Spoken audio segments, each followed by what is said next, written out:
हरकिरत सिंह बल ਵੱਲੋਂ गुरफतेह प्रवान करो। वाहिगुरू जी का खालसा वाहिगुरू जी की फतेह। गुड मॉर्निंग संगत वेख रही सारे ਸਰੋਤਿਆਂ ਦਾ ਤਹਿ ਦਿਲੋਂ ਸਵਾਗਤ ਕਰਦੇ ਹਾਂ। ਅਸੀਂ ਆਸ ਕਰਦੇ ਹਾਂ ਸਾਰੇ ਹੀ ਚੜ੍ਹਦੀ ਕਲਾ ਵਿੱਚ ਹੋਵੋਗੇ, ਤੰਦਰੁਸਤ ਹੋਵੋਗੇ। ਅੱਜ ਜਿਹੜੇ ਸਾਡੀ ਗੱਲਬਾਤ ਦੇ ਮੁੱਖ ਤੇ ਪ੍ਰਮੁੱਖ ਵਿਸ਼ੇ ਹੋਣਗੇ ਉਹ ਨੇ ਕਿਸਾਨ ਜਥੇਬੰਦੀਆਂ ਨੇ ਐਲਾਨਿਆ ਗਣਤੰਤਰ ਦਿਵਸ ਦਾ ਪ੍ਰੋਗਰਾਮ किस तरह उलिखिया गया उन्होंने प्रोग्राम ये बारे विचार चर्चा करांगे। रिंग रोड ते होवेगी ट्रैक्टर परेड रैली। कौमी परेड च विघन ना पाउण ते लाल किले ते झंडा चलाउण ते संसद ते कब्जा करना आदि जिहड़ियां अफवाहां सी वो सारियां खारिज करके दित्तियां गईयां किसान आगूआं वल्लों। अज मनाया जा रहा है महिला किसान दिवस। कोर्ट विच सुनवाई टली। ਜਿਹੜੇ ਸਾਡੇ ਮੁੱਖ ਵਿਸ਼ੇ ਨੇ ਇਹਨਾਂ ਤੇ ਵਿਚਾਰ ਚਰਚਾ ਕਰਨ ਲਈ ਸਾਡੇ ਨਾਲ ਮੌਜੂਦ ਨੇ ਸਾਡੇ ਸਤਿਕਾਰਯੋਗ ਸੀਨੀਅਰ ਬਲਵਿੰਦਰ ਜੰਮੂ ਜੀ ਸਤਿ ਸ਼੍ਰੀ ਅਕਾਲ ਜੀ, ਤੁਹਾਡਾ ਸਵਾਗਤ ਹੈ ਜੀ। ਜਿਵੇਂ ਕਿ ਸਭ ਤੋਂ ਪਹਿਲਾਂ ਕਿਸਾਨ ਜਥੇਬੰਦੀਆਂ ਦਾ ਜਿਹੜਾ ਪ੍ਰੋਗਰਾਮ ਸੀ 26 ਜਨਵਰੀ ਦਾ ਸਾਰਾ ਵਿਸ਼ਵ ਅੱਖ ਲਾ ਕੇ ਵੇਖ ਰਿਹਾ ਸੀ। ਕਿਸਾਨ ਵੀ ਇਸ ਗੱਲ ਨੂੰ ਲੈ ਕੇ ਚਿੰਤਤ ਸੀ ਕਿਉਂਕਿ ਇਹ ਅਫਵਾਹਾਂ ਵਿੱਚੋਂ ਬਹੁਤ ਉੱਭਰ ਕੇ ਆ ਰਹੀਆਂ ਸਨ ਕਿ ਸੰਸਦ 'ਤੇ ਕਬਜ਼ਾ ਕੀਤਾ ਜਾਵੇਗਾ, ਜਿਹੜੀ ਲਾਲ ਕਿਲੇ ਦੀ ਪਰੇਡ ਆ ਉਹਦੇ ਵਿੱਚ ਵਿਘਨ ਪਾਇਆ ਜਾਵੇਗਾ ਜਾਂ ਲਾਲ ਕਿਲੇ 'ਤੇ ਝੰਡਾ ਲਹਿਰਾ ਦਿੱਤਾ ਜਾਵੇਗਾ ਆਦਿ ਕਾਫੀ ਬਹੁਤ ਜ਼ਿਆਦਾ ਜਿਹੜੀਆਂ ਅਫਵਾਹਾਂ ਇਹਨਾਂ ਦਾ ਦੌਰ ਸੀ। ਪਰ ਕਿਸਾਨਾਂ ਵੱਲੋਂ ਪ੍ਰੋਗਰਾਮ ਉਲੀਕ ਦਿੱਤਾ ਗਿਆ ਇਹ ਕਿਉਂਕਿ ਯੋਗਿੰਦਰ ਯਾਦਵ ਜੀ ਨੇ ਵੀ ਇਹ ਕਹਿ ਦਿੱਤਾ ਗਿਆ ਕਿ ਅਸੀਂ ਜਿਹੜਾ ਸਾਡਾ ਪ੍ਰੋਗਰਾਮ ਆ ਉਹ ਅਸੀਂ ਉਲੀਕ ਦਿੱਤਾ ਹੈ, ਸ਼ਾਂਤੀ ਪੂਰਵਕ ਹੋਵੇਗਾ, ਇਕੱਲੇ ਟਰੈਕਟਰ ਤੇ ਝੰਡਾ ਜਿਹੜਾ ਭਾਰਤ ਦਾ ਉਹ ਲੱਗੇਗਾ। ਪਰ ਅਸੀਂ ਇਹ ਵੀ ਬੇਨਤੀ ਕਰਦੇ ਹਾਂ ਕਿ ਸਰਕਾਰ ਨੂੰ ਕਿ ਦਿੱਲੀ ਤੇ ਹਰਿਆਣਾ ਪੁਲਿਸ ਜਿਹੜਾ ਸਾਡਾ ਪ੍ਰੋਗਰਾਮ ਆ ਉਹਦੇ ਵਿੱਚ ਵਿਘਨ ਨਾ ਪਾਇਆ ਜਾਵੇ। ਕਿਵੇਂ ਵੇਖਦੇ ਹੋ ਜੀ? ਦੇਖੋ, ਪਹਿਲਾਂ ਤਾਂ ਇਸ ਅੰਦੋਲਨ ਦੇ ਬਾਰੇ ਜਿਹੜੀ ਬੜੀ ਹੁਣ ਤੱਕ ਸਪਸ਼ਟ ਰਾਏ ਹੈਗੀ ਹੈ ਜੀ, ਇਹ ਸ਼ਾਂਤਮਈ ਅੰਦੋਲਨ ਹੈ। ਇਹਦੇ ਵਿੱਚ ਕਿਸਾਨਾਂ ਦੀ ਇਕਜੁੱਟਤਾ ਰਹੀ ਹੈ, ਅੱਜ ਤੱਕ ਰਹੀ ਹੈ, ਇੰਨੇ ਦੇਰ ਤੱਕ ਮਤਲਬ ਲੰਮੇ ਸਮੇਂ ਤੋਂ ਚੱਲ ਰਿਹਾ ਅੰਦੋਲਨ ਹੈ ਜੀ। ਤੋ ਇਹਦੇ ਬਾਰੇ ਇਹ ਕਹਿਣਾ ਮਤਲਬ ਇਸ ਕਿਸਮ ਦੀ ਚੜ੍ਹਾਈ ਕਰ ਦੇਣਾ ਵੀ ਸੰਸਦ 'ਤੇ ਕਬਜ਼ਾ ਕੀਤਾ ਜਾਏਗਾ, ਲਾਲ ਕਿਲੇ 'ਤੇ ਪਰੇਡ 'ਚ ਵਿਘਨ ਪਾਈ ਜਾਏਗੀ, ਮਤਲਬ ਉੱਥੇ ਕਿੰਨੀ ਸਿਕਿਉਰਿਟੀ ਹੈ। ਹਾਂਜੀ, ਮਤਲਬ ਇਸ ਪ੍ਰੋਗਰਾਮ ਦੇ ਵਿੱਚ ਸਭ ਤੋਂ ਵੱਧ ਸੁਰੱਖਿਆ ਹੁੰਦੀ ਹੈ ਤੇ ਉੱਪਰ ਛੱਤਾਂ ਦੇ ਉੱਪਰ ਸੁਰੱਖਿਆ ਦਸਤੇ ਤਾਇਨਾਤ ਹੁੰਦੇ। ਇਹ ਕਹਿਣਾ ਮਤਲਬ ਵੀ ਐਵੇਂ ਆਹ ਕਰ ਦਿੱਤਾ ਜਾਏਗਾ, ਮਤਲਬ ਮਨ ਘੜਤ ਜਿਹੜਾ ਸਾਰਾ ਪ੍ਰੋਗਰਾਮ ਉਹਦੇ ਬਾਰੇ ਚਰਚਾ ਕੀਤੀ ਜਾ ਰਹੀ ਆ। ਜਿਹੜਾ ਸਾਡਾ ਖਾਸ ਕਰਕੇ ਗੋਦੀ ਮੀਡੀਆ ਉਹ ਇਸ ਕਿਸਮ ਦਾ ਪ੍ਰੋਗਰਾਮ ਆਪਣੇ ਤੌਰ ਤੇ ਛਾਪੀ ਜਾ ਰਿਹਾ। ਇਹਦੇ ਵਿੱਚ ਕੋਈ ਸੱਚਾਈ ਨਹੀਂ, ਕੋਈ ਹਕੀਕਤ ਨਹੀਂ ਜੀ। ਕਿਸਾਨਾਂ ਦੇ ਜਿਹੜੇ ਆਗੂ ਨੇ ਬਲਬੀਰ ਸਿੰਘ ਰਾਜੇਵਾਲ ਹੋਰ ਜਿਹੜੇ ਆਗੂ ਨੇ ਉਹਨਾਂ ਦਾ ਸਾਰਿਆਂ ਦਾ ਕਹਿਣਾ ਵੀ ਸਾਡੇ ਅੰਦੋਲਨ ਦੀ ਸਭ ਤੋਂ ਵੱਡੀ ਸਫਲਤਾ ਸ਼ਾਂਤੀ ਹੈ। ਸ਼ਾਂਤੀ ਨਾਲ ਅੰਦੋਲਨ ਚਲਾਉਣਾ ਇਹੀ ਸਾਡੀ ਸਫਲਤਾ ਦਾ ਰਾਜ ਹੋਏਗਾ। ਜੇ ਅਸੀਂ ਸਫਲ ਹੋਣਾ ਤਾਂ ਸਾਨੂੰ ਸ਼ਾਂਤਮਈ ਢੰਗ ਨਾਲ ਚੱਲਣਾ ਪਏਗਾ। ਲਾਲ ਕਿਲੇ ਦੇ ਪਰੇਡ ਦੇ ਵਿੱਚ ਮਤਲਬ ਗੜਬੜ ਕਰਨ ਦਾ ਮੀਨਿੰਗ ਕੀ ਹੈ? ਸੰਸਦ ਦੇ ਉੱਪਰ ਸੰਸਦ ਦੇ ਚਾਰੇ ਪਾਸੇ ਸਿਕਿਉਰਿਟੀ ਲੱਗੀ ਹੈ, ਪਹਿਲਾਂ ਤਾਂ ਉੱਥੇ ਪਹੁੰਚਣਾ ਕਿਵੇਂ ਜੀ? ਫਿਰ ਉਹਦੇ ਉੱਪਰ ਕਬਜ਼ੇ ਦਾ ਕੀ ਤੁੱਕ ਹੈ ਜੀ? ਉੱਥੇ ਚੁਣੀ ਹੋਈ ਸਰਕਾਰ ਬੈਠਦੀ ਹੈ, ਉਹ ਫੈਸਲੇ ਕਰਦੀ ਹੈ। ਉਹਦੇ ਫੈਸਲੇ ਨਾਲ ਤੁਸੀਂ ਸਹਿਮਤ ਹੋ ਨਾ ਸਹਿਮਤ ਹੋ ਇਹ ਵੱਖਰੀ ਗੱਲ ਹੈਗੀ ਜੀ। ਪਰ ਇਹ ਸਾਰੀ ਜਿਹੜੀਆਂ ਇਹ ਕੋਈ ਅਮਰੀਕਾ ਦੀ ਕੈਪੀਟਲ ਹਿੱਲ ਥੋੜੀ ਹੈਗੀ ਵੀ ਜਿਹਦੇ ਮਰਜ਼ੀ ਕਬਜ਼ਾ ਕਰ ਲਓ ਤੇ ਮਤਲਬ ਅਜੇ ਤੱਕ ਇਹੋ ਜਿਹਾ ਗੱਲਾਂ ਜਿਹੜੀਆਂ ਵਾਜਬ ਨਹੀਂ ਗੀਆਂ, ਗਲਤ ਨੇ। ਜਿੰਨੀ ਕਿ ਸਾਡੀ ਕਿਸਾਨ ਆਗੂਆਂ ਨਾਲ ਗੱਲ ਵੀ ਹੁੰਦੀ ਹੈ ਮਤਲਬ ਇਹੋ ਜਿਹਾ ਗੱਲ ਨਹੀਂ ਸੀ ਹੋਣੀ ਜੀ। ਕਿਸਾਨਾਂ ਦਾ ਬੜਾ ਹੁਣ ਵੀ ਕਲੀਅਰ ਹੈਗਾ ਵੀ ਅਸੀਂ ਜਿਹੜਾ ਮਾਰਚ ਕਰਾਂਗੇ, ਟਰੈਕਟਰ ਮਾਰਚ ਹੋਏਗਾ, ਦਿੱਲੀ ਦੇ ਚਾਰੇ ਪਾਸੇ ਹੋਏਗਾ। ਨਾ ਅਸੀਂ ਪਰੇਡ ਵਾਲੀ ਥਾਂ 'ਤੇ ਜਾਵਾਂਗੇ, ਨਾ ਅਸੀਂ ਸੰਸਦ 'ਤੇ ਜਾਵਾਂਗੇ, ਨਾ ਅਸੀਂ ਲਾਲ ਕਿਲੇ ਜਾਵਾਂਗੇ, ਨਾ ਅਸੀਂ ਕਿਸੇ ਹੋਰ ਥਾਂ 'ਤੇ ਜਾਵਾਂਗੇ। ਅਸੀਂ ਜਿਹੜੀ ਦਿੱਲੀ ਦੇ ਆਲੇ ਦੁਆਲੇ ਰਿੰਗ ਰੋਡ ਹੈਗੀ ਉਹਦੇ ਉੱਪਰ ਟਰੈਕਟਰ ਮਾਰਚ ਕਰਾਂਗੇ ਜੀ। ਇਹਦੇ ਵਿੱਚ ਦਿੱਲੀ ਪੁਲਿਸ ਦਖਲ ਨਾ ਦੇਵੇ, ਇਹਦੇ ਵਿੱਚ ਜਿਹੜੀ ਹੈ ਹਰਿਆਣਾ ਪੁਲਿਸ ਦਖਲ ਨਾ ਦੇਵੇ, ਕਿਉਂਕਿ ਇਸ ਤਰੀਕੇ ਦੀ ਗੱਲ ਹੋ ਸਕਦੀ ਹੈ ਕਿ ਕਿਉਂਕਿ ਸਰਕਾਰ ਦੇ ਜਿਹੜੇ ਹਮਾਇਤੀ ਆ ਉਹਨਾਂ ਨੂੰ ਅਜੇ ਇਸ ਅੰਦੋਲਨ ਨੂੰ ਭੰਡਣ ਦਾ ਕੋਈ ਮੌਕਾ ਨਹੀਂ ਮਿਲ ਰਿਹਾ। ਜਿੰਨੇ ਮੌਕੇ ਉਹਨਾਂ ਨੇ ਬਣਾਏ, ਜੋ ਕੁਝ ਉਹਨਾਂ ਨੇ ਅੱਜ ਤੱਕ ਕਿਹਾ ਉਹ ਸਾਰੇ ਝੂਠੇ ਪੈ ਗਏ, ਉਹਦੇ 'ਚੋਂ ਕੁਝ ਨਿਕਲਿਆ ਨਹੀਂਗਾ। ਪਹਿਲਾਂ ਉਹਨਾਂ ਨੇ ਇਹ ਖਾਲਿਸਤਾਨੀ ਅੰਦੋਲਨ ਹੈ, ਖਾਲਿਸਤਾਨੀਆਂ ਨਾਲ, ਫਿਰ ਕਿਹਾ ਜੀ ਇਹ ਅੱਤਵਾਦੀਆਂ ਨਾਲ ਸੰਬੰਧਿਤ ਹੈ ਜੀ, ਫਿਰ ਇਹ ਕਿਹਾ ਟੁਕੜੇ ਗੈਂਗ ਹੈ, ਫਿਰ ਕਿਹਾ ਵੀ ਮਾਓਵਾਦੀ ਨੇ, ਫਿਰ ਕਿਹਾ ਨਕਸਲੀ ਨੇ, ਮਤਲਬ ਜੋ ਕੁਝ ਵੀ ਕਿਹਾ ਜਾ ਸਕਦਾ ਸੀ। ਫਿਰ ਫੋਰਨ ਫੰਡਿੰਗ ਦਾ ਮਾਮਲਾ ਉਹਨਾਂ ਚੁੱਕ ਲਿਆ, ਜਿੰਨਾ ਵਾਹ ਲੱਗਿਆ ਲਾਇਆ। ਪੂਰਾ ਵਾਹ ਲਾਇਆ, ਜੀ ਪਰ ਅਜੇ ਤੱਕ ਉਹਨਾਂ ਨੂੰ ਇਹਦੇ 'ਚ ਸਫਲਤਾ ਨਹੀਂ ਮਿਲੀ। ਕਦੇ ਕਿਸਾਨਾਂ ਦੇ ਬਾਰੇ ਕੁਝ ਕਹਿਣਾ, ਕਦੇ ਕੁਝ ਕਹਿਣਾ, ਫਿਰ SYL ਦੇ ਮੁੱਦੇ ਤੇ ਪਾੜਨ ਦੀ ਕੋਸ਼ਿਸ਼ ਪੰਜਾਬ ਹਰਿਆਣਾ ਦੇ ਕਿਸਾਨਾਂ ਨੂੰ ਕੀਤੀ ਗਈ। ਹਾਂਜੀ ਮਤਲਬ ਹਰਿਆਣਾ ਸਰਕਾਰ ਨੇ ਇਸ ਮੁੱਦੇ ਤੇ ਕਾਨਫਰੰਸਾਂ ਵੀ ਸੱਦੀਆਂ। ਹਾਂਜੀ ਮਤਲਬ ਟੋਟਲ ਜਿਹੜਾ ਕੰਮ ਹੈ ਬੀਜੇਪੀ ਦੇ ਜਿਹੜੇ ਅੱਗੇ ਕਰਨਲ ਜਨਰਲ ਨੇ ਜਿਨ੍ਹਾਂ ਨੇ ਉਹਨਾਂ ਨੇ ਪੂਰੇ ਯਤਨ ਕੀਤੇ, ਪਰ ਅੱਜ ਤੱਕ ਸਫਲਤਾ ਨਹੀਂ ਮਿਲੀ। ਸਫਲਤਾ ਕਿਸਾਨ ਅੰਦੋਲਨ ਨੂੰ ਹੀ ਮਿਲੀ। ਜੀ ਕਿਸਾਨ ਅੰਦੋਲਨ ਬਾਰੇ ਤਰ੍ਹਾਂ ਦੀਆਂ ਮਤਲਬ ਗੱਲਾਂ ਕੀਤੀਆਂ ਗਈਆਂ। ਮਤਲਬ ਲੇਟੈਸਟ ਜਿਹੜੀ ਹੈ ਉਹ ਮਤਲਬ ਜਿਹੜੀ ਅਦਾਕਾਰਾ ਧਰਮਿੰਦਰ, ਜਿਹੜੇ ਸਾਡੇ ਫਿਲਮੀ ਕਲਾਕਾਰ ਨੇ, ਸਰਵੋਤਮ ਕਲਾਕਾਰ ਨੇ, ਉਹਨਾਂ ਦੀ ਪਤਨੀ ਜਿਹੜੀ ਹੈ ਹਿਮਾ ਮਾਲਿਨੀ ਨੇ ਕਹਿਤਾ ਕਿਸਾਨਾਂ ਨੂੰ ਜਿਹੜੇ ਅੰਦੋਲਨ ਕਰ ਰਹੇ ਉਹਨਾਂ ਨੂੰ ਸਮਝ ਹੀ ਨਹੀਂ ਇਸ ਮੰਗਾਂ ਕੀ ਨੇ। ਹਾਂਜੀ ਮੈਨੂੰ ਨਹੀਂ ਲੱਗਦਾ ਕਿ ਹਿਮਾ ਮਾਲਿਨੀ ਨੇ ਖੁਦ ਤਿੰਨੇ ਖੇਤੀ ਕਾਨੂੰਨ ਪੜ੍ਹੇ ਹੋਣ। ਜੇ ਉਹ ਪੜ੍ਹੇ ਹੁੰਦੇ ਤਾਂ ਉਹ ਇਹ ਗੱਲ ਕਹਿ ਹੀ ਨਹੀਂ ਸਕਦੀ। ਬਹੁਤ ਸਾਰੇ ਲੋਕਾਂ ਨੇ ਕਾਨੂੰਨ ਪੜ੍ਹੇ ਹੀ ਨਹੀਂ ਗਏ, ਕਾਨੂੰਨ ਪੜ੍ਹੇ ਤੋਂ ਬਿਨਾਂ ਹੀ ਬਹਿਸ ਕਰਨ ਲੱਗ ਜਾਂਦੇ ਆ ਆਪਣੇ ਤੌਰ ਤੇ ਸਲਾਹ। ਹਾਂਜੀ ਵੀ ਇਹਦੇ 'ਚ ਕਿਸਾਨਾਂ ਦੇ ਹਿੱਤ 'ਚ ਕੀ ਆ। ਜੀ ਪਰ ਉਹਨਾਂ ਨੇ ਨਾਲ ਇਹ ਵੀ ਤਾਂ ਸ਼ਬਦ ਜੋੜੇ ਸੀ, ਕਹਿੰਦੇ ਵੀ ਕਿਸੇ ਦੇ ਬਹਿਕਾਵੇ 'ਚ ਆ ਕੇ ਕਰ ਰਹੇ ਨੇ ਕਿਸਾਨੀ, ਜਿਵੇਂ ਕਿ ਕਿਸਾਨਾਂ ਨੂੰ ਖੁਦ ਪਤਾ ਹੀ ਨਹੀਂ ਕੀ ਰਣਨੀਤੀ ਹੈ ਸਾਡੀ ਇਹ। ਬਹਿਕਾਵੇ 'ਚ ਆਉਣ ਦਾ ਕੀ ਮੀਨਿੰਗ ਆ? ਹਾਂਜੀ ਕਿਸਾਨ ਇੰਨੇ ਹੈਗੇ ਆ ਬੇਵਕੂਫ, ਉਹਨਾਂ ਨੂੰ ਬਣਾਇਆ ਜਾ ਸਕਦਾ? ਹਾਂਜੀ ਫਿਰ ਤਾਂ ਹਰ ਕੋਈ ਬਣਾ ਲੈਂਦਾ। ਹਾਂਜੀ ਪਹਿਲੀ ਵਾਰੀ ਹੈ ਇੰਨਾ ਲੰਮਾ ਅੰਦੋਲਨ ਚੱਲਿਆ ਆਜ਼ਾਦ ਭਾਰਤ ਦੇ ਵਿੱਚ, ਜੀ ਇੰਨਾ ਪੀਸਫੁਲ ਚੱਲਿਆ। ਇਹ ਅੰਦੋਲਨ ਪੂਰੇ ਭਾਰਤ ਦੇ ਵਿੱਚ ਫੈਲ ਚੁੱਕਾ ਹੈ। ਹਾਂਜੀ ਮਤਲਬ ਤੁਸੀਂ ਲਾ ਲਓ ਨਾਰਥ ਤੋਂ ਸਾਊਥ, ਸਾਊਥ ਤੋਂ ਮਤਲਬ ਦੱਖਣ, ਪੂਰਬ ਦੱਖਣ, ਪੱਛਮ, ਸਾਰੇ ਪਾਸੇ ਇਹ ਅੰਦੋਲਨ ਫੈਲਿਆ ਹੋਇਆ। ਜੀ ਕੇਂਦਰ ਸਰਕਾਰ ਨੂੰ ਕੋਈ ਰਸਤਾ ਨਹੀਂ ਲੱਭ ਰਿਹਾ। ਹਾਂਜੀ ਉਹ ਮਤਲਬ ਇਹੀ ਵਾਰ-ਵਾਰ ਇਸੇ ਗੱਲ ਤੇ ਲੱਗੀ ਆ ਵੀ ਇਹਦੇ ਨਾਲ ਕਿਸਾਨਾਂ ਦੀ ਆਮਦਨ ਦੁੱਗਣੀ ਹੋ ਜਾਏਗੀ, ਇਹਦੇ ਨਾਲ ਫਲਾਣਾ ਹੋ ਜਾਏਗਾ, ਮਤਲਬ ਝੂਠ ਦਾ ਝੂਠ। ਹਾਂਜੀ ਜਿਵੇਂ ਮਤਲਬ ਇੱਕ ਬੜੀ ਇੰਟਰਸਟਿੰਗ ਗੱਲ ਆ, ਅੱਜ ਕੇਂਦਰੀ ਗ੍ਰਹਿ ਮੰਤਰੀ ਅਮਿਤ ਸ਼ਾਹ ਹੋਣਾ ਨੇ ਕਿਹਾ ਵੀ ਇਹਦੇ ਨਾਲ ਕਿਸਾਨਾਂ ਦੀ ਆਮਦਨ ਬਹੁਤ ਵੱਧ ਜਾਏਗੀ। ਹਾਂਜੀ ਇਵੇਂ ਉਹਨਾਂ ਨੇ 15 ਲੱਖ ਬਾਰੇ ਪੁੱਛਿਆ ਸੀਗਾ ਵੀ 15 ਲੱਖ ਤੁਹਾਡੀ ਸਰਕਾਰ ਨੇ, ਪ੍ਰਧਾਨ ਮੰਤਰੀ ਨੇ ਐਲਾਨ ਕੀਤਾ ਹੋਇਆ ਵੀ ਕਦੋਂ ਮਿਲੇਗਾ ਜੀ? ਉਹ ਤਾਂ ਕਹਿੰਦਾ ਜੁਮਲਾ ਸੀਗਾ। ਹਾਂ ਇਹ ਰਿਕਾਰਡ ਹੈ ਇੰਟਰਵਿਊ ਦੇ ਵਿੱਚ। ਮਤਲਬ ਇਹ ਜੁਮਲੇਬਾਜ਼ੀ ਜਿਹੜੀ ਆ ਬੀਜੇਪੀ ਕਰ ਰਹੀ ਹੈ। ਹਾਂਜੀ ਸਰਕਾਰ ਦੇ ਵਿੱਚ ਬੈਠ ਕੇ ਵੀ ਕਰ ਰਹੀ ਹੈ। ਹੁਣ ਜਿਹੜੀ ਇੱਕ ਹੋਰ ਮਾਮਲਾ ਆ ਗਿਆ ਹੈ ਜਿਹੜਾ ਅਰਨਬ ਗੋਸਵਾਮੀ ਦਾ। ਹਾਂਜੀ ਮਤਲਬ ਸਾਰੇ ਜਿਹੜੇ ਸੀਕ੍ਰੇਟ ਹੈ ਉਹਨੂੰ ਦੇ ਰਹੇ ਹੋ ਤੁਸੀਂ। ਮਤਲਬ ਤੁਹਾਡਾ ਟੋਟਲ ਜਿਹੜਾ ਉਹਨੂੰ ਲੈ ਕੇ ਦੇਸ਼ ਦੇ ਵਿੱਚ ਰੌਲਾ ਪਿਆ ਹੋਇਆ ਵੀ ਸਰਕਾਰ ਜਾਂਚ ਕਰਾਵੇ ਕਿਵੇਂ ਮਤਲਬ ਇਹ ਹੋਇਆ। ਮਤਲਬ ਇਹ ਸਾਰਾ ਕੁਝ ਬੀਜੇਪੀ ਜਿਹੜੀ ਕਰ ਰਹੀ ਆ, ਬੀਜੇਪੀ ਦੀ ਜਿਹੜੀ ਲੀਡਰਸ਼ਿਪ ਕਰ ਰਹੀ ਆ, ਜਿਹੜੇ ਇਸ ਅੰਦੋਲਨ ਨੂੰ ਬਦਨਾਮ ਕਰਨ ਦੇ ਯਤਨ ਕੀਤੇ ਗਏ ਉਹ ਕਾਰਗਰ ਨਹੀਂ ਹੋਏ। ਹੁਣ ਜਿਹੜਾ ਅੱਜ ਵੀ ਕੇਂਦਰੀ ਰਾਜ ਮੰਤਰੀ ਇੱਕ ਲੱਗੇ ਹੋਏ ਵੀ ਇਸ ਅੰਦੋਲਨ 'ਚ ਕਮਿਊਨਿਸਟ ਮਾਈਨਸ ਹੋਣ। ਜੇ ਕਮਿਊਨਿਸਟ ਮਾਈਨਸ ਆ, ਕੇਰਲਾ ਦੇ ਵਿੱਚ ਕਮਿਊਨਿਸਟਾਂ ਦੀ ਸਰਕਾਰ ਨਹੀਂ ਹੈਗੀ। ਹਾਂਜੀ ਮਤਲਬ ਉਹ ਤੋਂ ਪਹਿਲਾਂ ਮਨੀਪੁਰ 'ਚ ਨਹੀਂ ਸੀਗੀ, ਉਹ ਤੋਂ ਪਹਿਲਾਂ ਪੱਛਮੀ ਬੰਗਾਲ ਦੇ ਵਿੱਚ ਨਹੀਂ ਸੀ, 3-3 4-4 ਸਰਕਾਰਾਂ ਰਹੀਆਂ। ਫਿਰ ਉਹ ਸਰਕਾਰਾਂ ਕਿਉਂ ਬਣਦੇ ਨੇ? ਮਤਲਬ ਤੁਸੀਂ ਕਿਉਂ ਨਹੀਂ ਮਤਲਬ ਇਹ ਗੱਲਬਾਤ ਕਰ ਸਕਦੇ? ਤੁਸੀਂ ਗੱਲਬਾਤ ਕਿਸਾਨਾਂ ਨਾਲ ਕਰੋ। ਜਿਹੜੀ ਗੱਲ ਉਹ ਕਹਿੰਦੇ ਅਸੀਂ 3 ਖੇਤੀ ਕਾਨੂੰਨ ਮੰਗੇ ਨਹੀਂ ਗਏ, ਤੁਸੀਂ ਧੱਕੇ ਨਾਲ ਸਾਡੇ ਤੇ ਲਾਗੂ ਕਰਨਾ ਚਾਹੁੰਦੇ ਹੋ। ਮਤਲਬ ਤੁਹਾਡਾ ਇਹਦੇ ਚੋਂ ਵੀ ਕਿਸਾਨੀ ਦੇ ਵਿੱਚ ਜਿਹੜੇ ਆ 20 ਕਰੋੜ ਕਿਸਾਨ ਜਿਹੜੇ ਆ ਉਹਨਾਂ ਨੂੰ ਬਾਹਰ ਕੱਢਿਆ ਜਾਵੇ, 20% ਕਿਸਾਨਾਂ ਨੂੰ ਬਾਹਰ ਕੱਢਿਆ ਜਾਵੇ। ਜੇ 58% ਆ ਤਾਂ ਉਹਨਾਂ ਨੂੰ ਘਟਾ ਕੇ 38% ਲਿਆਂਦਾ ਜਾਵੇ ਜੀ। ਮਤਲਬ ਇੰਨੀ ਮਤਲਬ ਮਜ਼ਦੂਰ ਪੈਦਾ ਕਰ ਦਿੱਤੇ ਜਾਣ। ਮਤਲਬ ਇਹ ਮਾਮਲੇ ਦੇ ਉੱਪਰ ਸਰਕਾਰ ਜਿਹੜੀ ਆ ਉਹਦੇ ਜਿਹੜਾ ਨੀਤੀ ਹੈ ਉਹ ਵੱਡੇ ਪੱਧਰ ਤੇ ਚੈਲੰਜ ਹੋਈ ਆ। ਮਤਲਬ ਰਾਜ ਸਭਾ ਦੇ ਵਿੱਚ ਜਿਵੇਂ ਕਾਨੂੰਨ ਪਾਸ ਕਰਵਾਏ ਗਏ ਆ ਉੱਥੇ ਵੋਟਿੰਗ ਹੀ ਨਹੀਂ ਕਰਵਾਈ ਗਈ, ਮਤਲਬ ਧੱਕਾ ਕੀਤਾ ਗਿਆ ਜੀ। ਇਹਨਾਂ ਗੱਲਾਂ ਦਾ ਕੌਣ ਜਵਾਬ ਦੇਗਾ ਜੀ? ਇਹ ਜਿਹੜੇ ਸਵਾਲ ਆ ਇਹਨਾਂ ਦਾ ਜਵਾਬ ਦੇਣੇ ਪੈਣਗੇ।